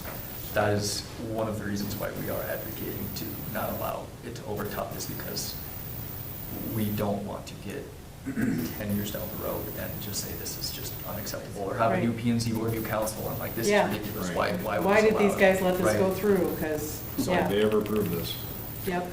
Well, this is an ordinance variance, so it has to go to council after us, is that correct? Yeah, yeah, I say, whatever you guys recommend or whatnot, it's ultimately gonna go to Yeah. Right. council for final approval.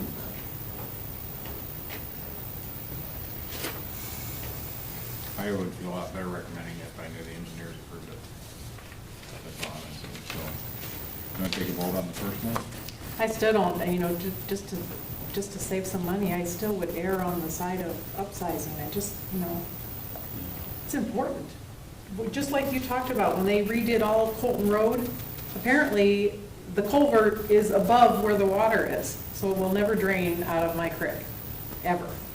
And they did all that work. How sad is that? Yep, county did all that work. How Still- sad is Still no that? drainage. The culvert's 18 inches above Above the drain level. Come on. the bottom of the creek. So that's a big deal. So do we want to table this until the next meeting, see what engineering has, if they've got some more information that we can bring to you? Not saying that I have it, but see if we can have some kind I of vote no. answers to your questions. We do this in two parts, one for the temporary road and There's two different variances here, so we're talking about, Through the first. That's true, I mean, you could do. we're talking about the road getting covered up by water. We'll get to the temporary access in a little bit, Mark. Right. I just want to know. Yeah, it Yeah, could be. yeah. Yeah, there's two, Yeah. we're You two could do separate them directions If you here. want to. Is there a hardship problem? Can you put those numbers together for us next meeting, which will be 2 I'll weeks? have to check to see what we have currently available. Let us know. FEMA keeps that information close to your chest. If you're delayed out a couple of weeks by us deciding where we want to go before you start getting things, I mean, obviously, you can start putting things together for FEMA beforehand. Is a couple of weeks delay going to be any problem? You'd be able to set up the existing model and verify all that, right, Eric? I don't see that as a problem. Or with that, yeah. We still can get building permits. I guess it's a big deal. Well, when we take care of the second part of this, you'll know whether you're getting building permits. This ain't gonna get you any building permits, or even if we approve it tonight, because you ain't putting the road in tomorrow, Mark. No, Eric, do you know my Eric. brother? Yeah, I do know him too. I guess that's why I'm messing up. I thought that might be a lot of times that's the case. So make a motion to table the first I'm not a politician. application for variance till further information is provided by our engineers as requested by the committee. Meeting. Okay, do you have a second? I will second that. All right, we have a motion and a second to table action on variance number 1. That will put us off to the next meeting, hopefully with more information, and go from there. Any further discussion? Actually, the motion to table is not discussed, is not open for discussion, I'm sorry, it goes No. straight to vote. I'm sounding like Arden Jones and not remembering which way this goes. So we'll go to vote. Miles? To table. No. Espinoza? No. Kudel? Yes. Graham? Yes.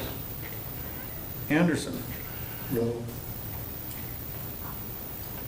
Seems like it's 3-3, huh?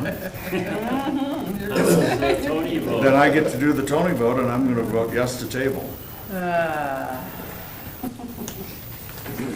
Now, let's talk a little bit more about the second variance allowing the temporary street.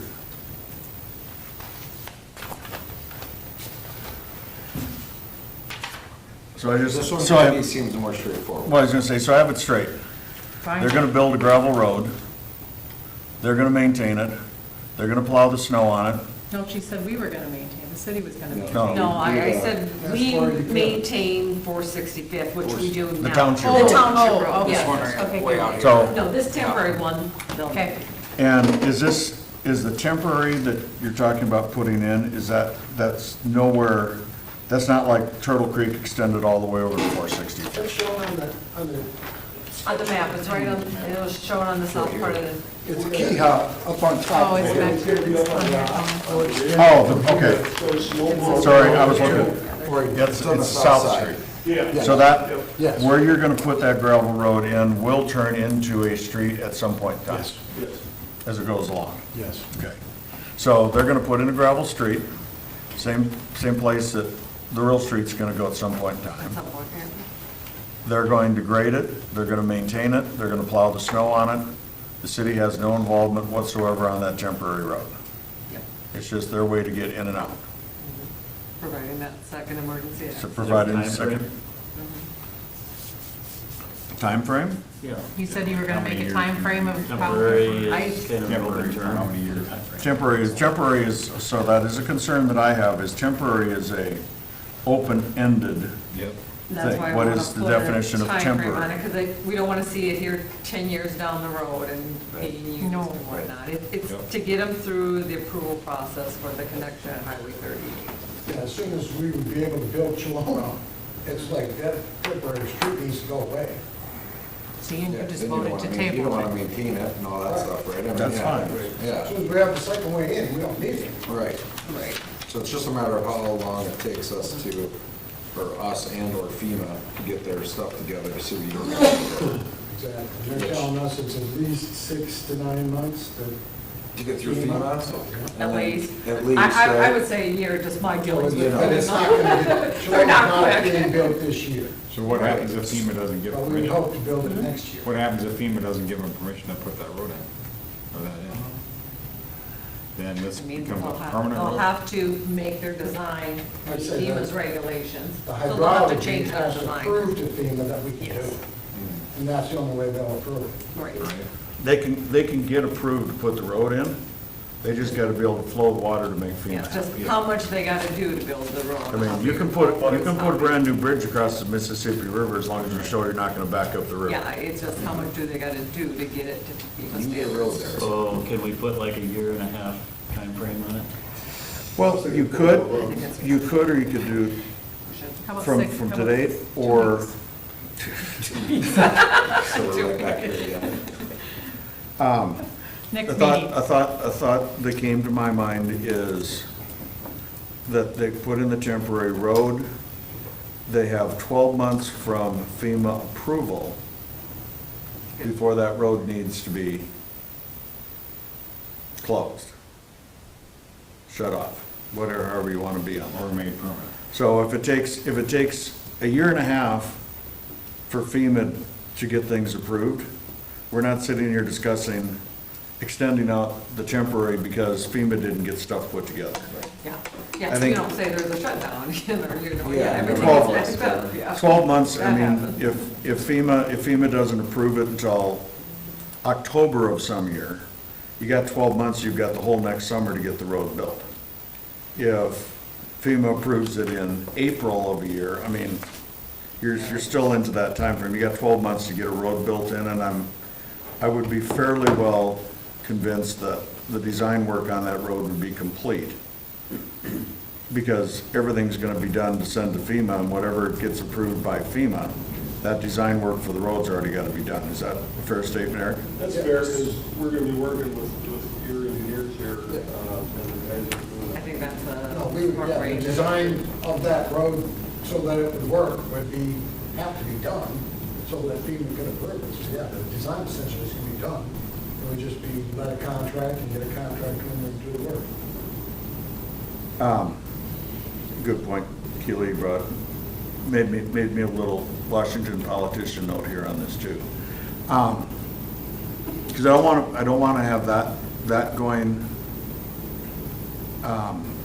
so 12 months, and either we go, another side of that is, for whatever reason, FEMA approval hasn't come, we as a city, on the front side of it, we as a city need to be kept in the loop and confirmed that the application has been submitted to FEMA. So we, as within the municipality, get notice of, yes, all applications go to FEMA, and then we get a copy of any approval or denial letters as well, because they CC the city on all that. FEMA does that, So yeah. what I propose on timeline for the temporary is you have 12 months to have your application into FEMA. And you have 12 months after FEMA approval. Or denial. Or deny, well, you have to be approved by FEMA within 12 months of the application going in. You need to be approved, or not, excuse me, 12 months from when you're approved to construct. to have the road constructed and take out the temporary road. Is, and I'm gonna back out of this, I'm gonna back out of that for a second. Can you have an application to FEMA in 6 months? I don't know if we need to require them to take out the temporary road, because I'm sure they're gonna wanna use all that gravel and whatnot for future roads. It'll just be- So just have to cut off the access. Yeah. Well, you haven't heard the end, you haven't heard the last Okay, part. sorry, I'm just interrupting, sorry. Okay. Oh, he is more. Can you have that application to FEMA in 6 months? I sure hope so. I hope. The guys, the study's already been done, okay, so they just gotta put the numbers on this. So it is our goal to expedite this just as quickly as possible. And Okay. the problem with FEMA is the application, right, you put in way before that, but then there's the back and forth. And every time FEMA comes back with comments, they have another like 6 months to respond to us once we submit. Well, that you can't control, and we're fine with that, but we want to make sure you guys are staying. They looked at it, so it goes in their queue out that many more days. Yeah, every time. They looked at it. So maybe The we, iterations go back and I'm- forth, you could probably back me up on this, they get another 6 months. I'm kind of fleshing this out, guys, so just bear with me here. Maybe rather than 6 months or 12 months, it's, your application has to be submitted by January 1st, 2027. So you got till January 1st to get your application to FEMA. And then on the other, Way before that. and the backside of that is from date of approval from FEMA, you have 12 months to have this road in and this become your access. So on the back, from approval date. On a permanent basis. This Chelona Road needs to be in, that becomes, I thought you were talking about no, the no. emergency no, access. No, the emergency access, if we'd go with this, they could start building that tomorrow, Yeah. okay? but Shalona has to be in and accessible within 12 months of FEMA approval. Failure to follow either of those deadlines, you don't get any occupancy permits on any existing building that's going in. So you would be allowed, this emergency access would allow you to get building permits because you have two modes of access. But if you don't have this road in by that drop dead date of 12 months after FEMA, I don't care if you've got 100 houses under construction down there, Paul doesn't get to give an occupancy permit on a single house until the road's in. That allows you to get building permits, allows you to sell lots, allows you to build things out. And it's pretty much in your hands at the very end. We're giving you everything, but we need to have something there as a hard stop to say, that road's gotta be in by this date. Sam, does that sound fair? It does. I've never had to deal with FEMA before. These guys are kind of scared me. But that timeline is eliminating FEMA because it's a timeline deadline on the front side is for your engineer to get the application to FEMA. And the other side of that is it's 12 months from when you get approved by FEMA. Yeah, that's fair, that's fair. And we're giving FEMA all the time that they want to mess back and forth on it. Okay. But, and I know that at some point in time, you're going to get approved by FEMA after you argue back and forth because you want that road. Oh, yeah. That's my suggestion, guys, for timelines and how it goes. I like it. I'll throw it back to the Yeah, board. we gotta have sunset on it. I like it. Real quick, Tony, Eric, your plan for that would just be basically construct from Turtle Creek Drive to the highway, assuming that Turtle Creek Drive in the south would be constructed prior to, correct? Exactly. I just- I would like, and this doesn't affect you, but our development engineering plans have been submitted and are contingent on approval of this little piece of Chelona. And it's like, I'd like to exclude that from the DEPs, Yes. get the DEPs built or approved so we can continue building. Yeah, and the reason I ask is I just want to make sure 12 months is adequate time. If you use the full phase two, that probably gets a little tight depending on time of year. But if it's just from Turtle Creek Drive to the highway, you're confident that 12 months is Yeah, no, adequate. it even would if it's just like be a- that short period and we will Okay, build. okay. You'll build all the rest of the street. Yeah. Yeah. I just wanted to make sure. Oh, we want to, Yeah. so we want to move on our phase two DEP, we'll just We'll just exclude make that this big strong chunk out. Chelona out of it. That makes sense. Maintenance agreement should be put in. That'll be what they have to maintain. Did you say that? Well, that's part of, yes. No, I had some, Oh, sorry. the other, and we brought this came up in the conversation earlier, the other piece is, I prefer to see this temporary access open all the time. Because, You love beer drinking up on that hill. That was my only concern. Was what? well, Your concern was what? your, What's that? Your concern was what? I didn't hear. The kids. We'll try to keep Brad under control. Yeah. Yeah. I know you guys are never young ones, but. no.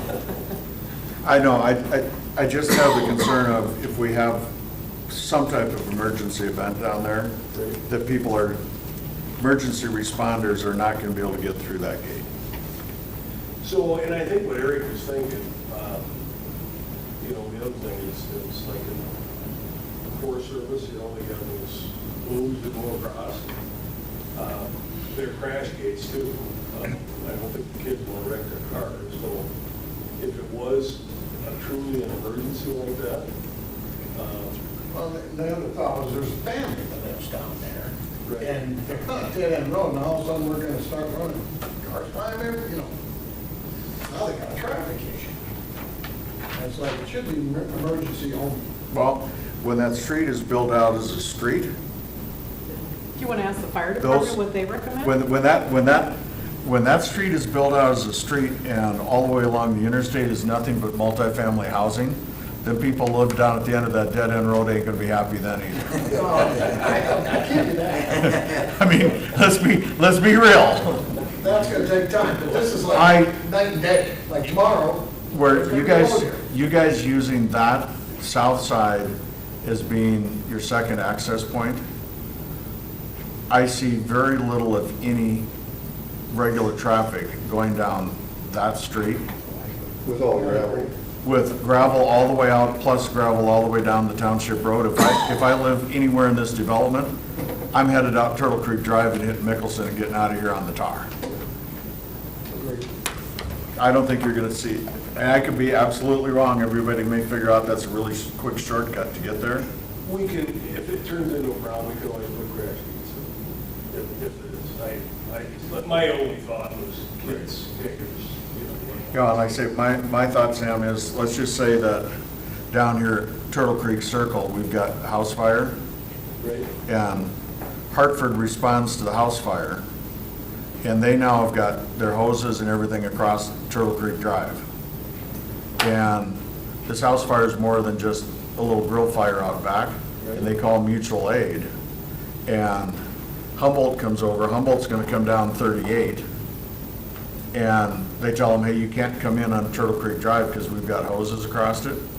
Does Humboldt have keys to open up the chain link Or just the padlock over residents to here? get out if there is an emergency. Right. Or, you know, multiple aid comes from Sioux Falls. I mean, somebody, a surrounding department comes in mutual aid down there. If they're calling mutual aid, they've got a street blocked up already No, I heard. for Put a hoses sign, and you know, it trucks. says private drive, trespassers will be prosecuted. What's it called? Private drive, trespassers will be prosecuted. We'll put the sign up. Yeah. I think the signs, if you're gonna put that sign up. That ain't gonna stop prosecutor- anybody. No, prosecutors will be shot. Now we're talking. Well, that's up to you. but- Mr. Assom's on the hill. Later. And he's sighted in. It works. Continue your thoughts. So put that into a motion. Yeah, put it in a I'm motion. gonna make a motion with the things that Tony Thank you, Brad. outlined in there. So you do this. Timeframes for the 1 year after FEMA approval with the January 1st, 2027 to get approval from FEMA, and then 12 months after that to get the last part of whatever. The application submitted by January 1st. Yeah, application submitted. And then 12 months after FEMA approval to get that piece of that road done. And temporary access road is. Temporary access road would be granted. I think I got that. If not, it's all on video. I will second that. Were you putting in your motion about keeping it open? Not locked, not Yes, restricted yes, access? keep it open.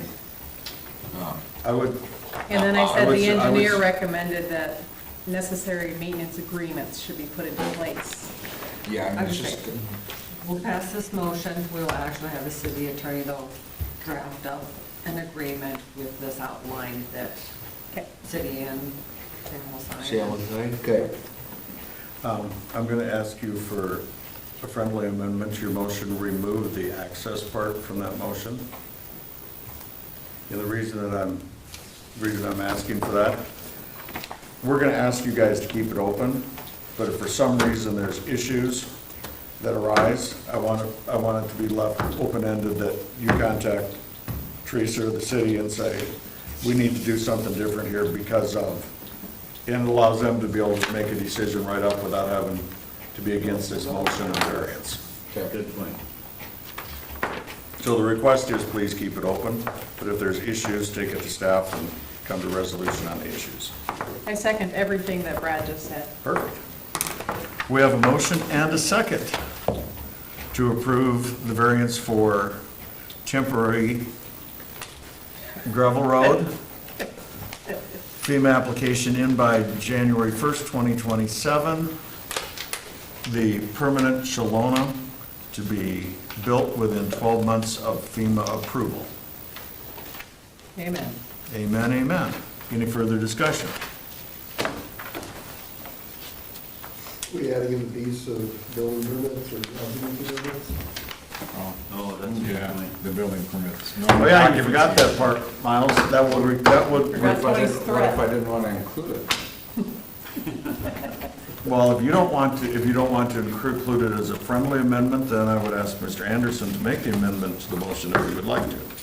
I can include it. I forgot that, building permit. Because you're allowed to make a friendly amendment to your motion yourself. Yes, I'll make an amendment to my motion to add the occupancy Let's see if it certificate done, yes.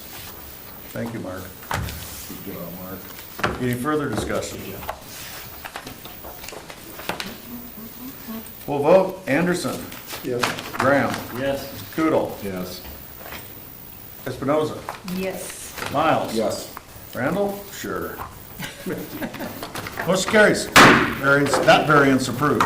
So in case anyone was wondering, and maybe some of you know, Chelona, Jiha, Tortuga, Tortoga. They're all names of turtles. In different languages. How did you know that? I didn't know that. I pay attention, I Sam. knew Tortuga, but I didn't know the other one. When you were here with the original plan design, And turtles are, in most cultures, are good luck. Did you know that? yes. I was looking for painted. Except when they're crossing the road, then it's not good luck. Painted streets. All right. Got half our packet left. Yep. Soft shell. I moved to adjourn. Snappers. I make a motion to adjourn. Actually, we have to clear the agenda before you can do that. Wouldn't be allowed. So, basically, the new business, if you want to push it into next meeting, we could table it since it's getting pretty late tonight. I mean, these are all discussion items.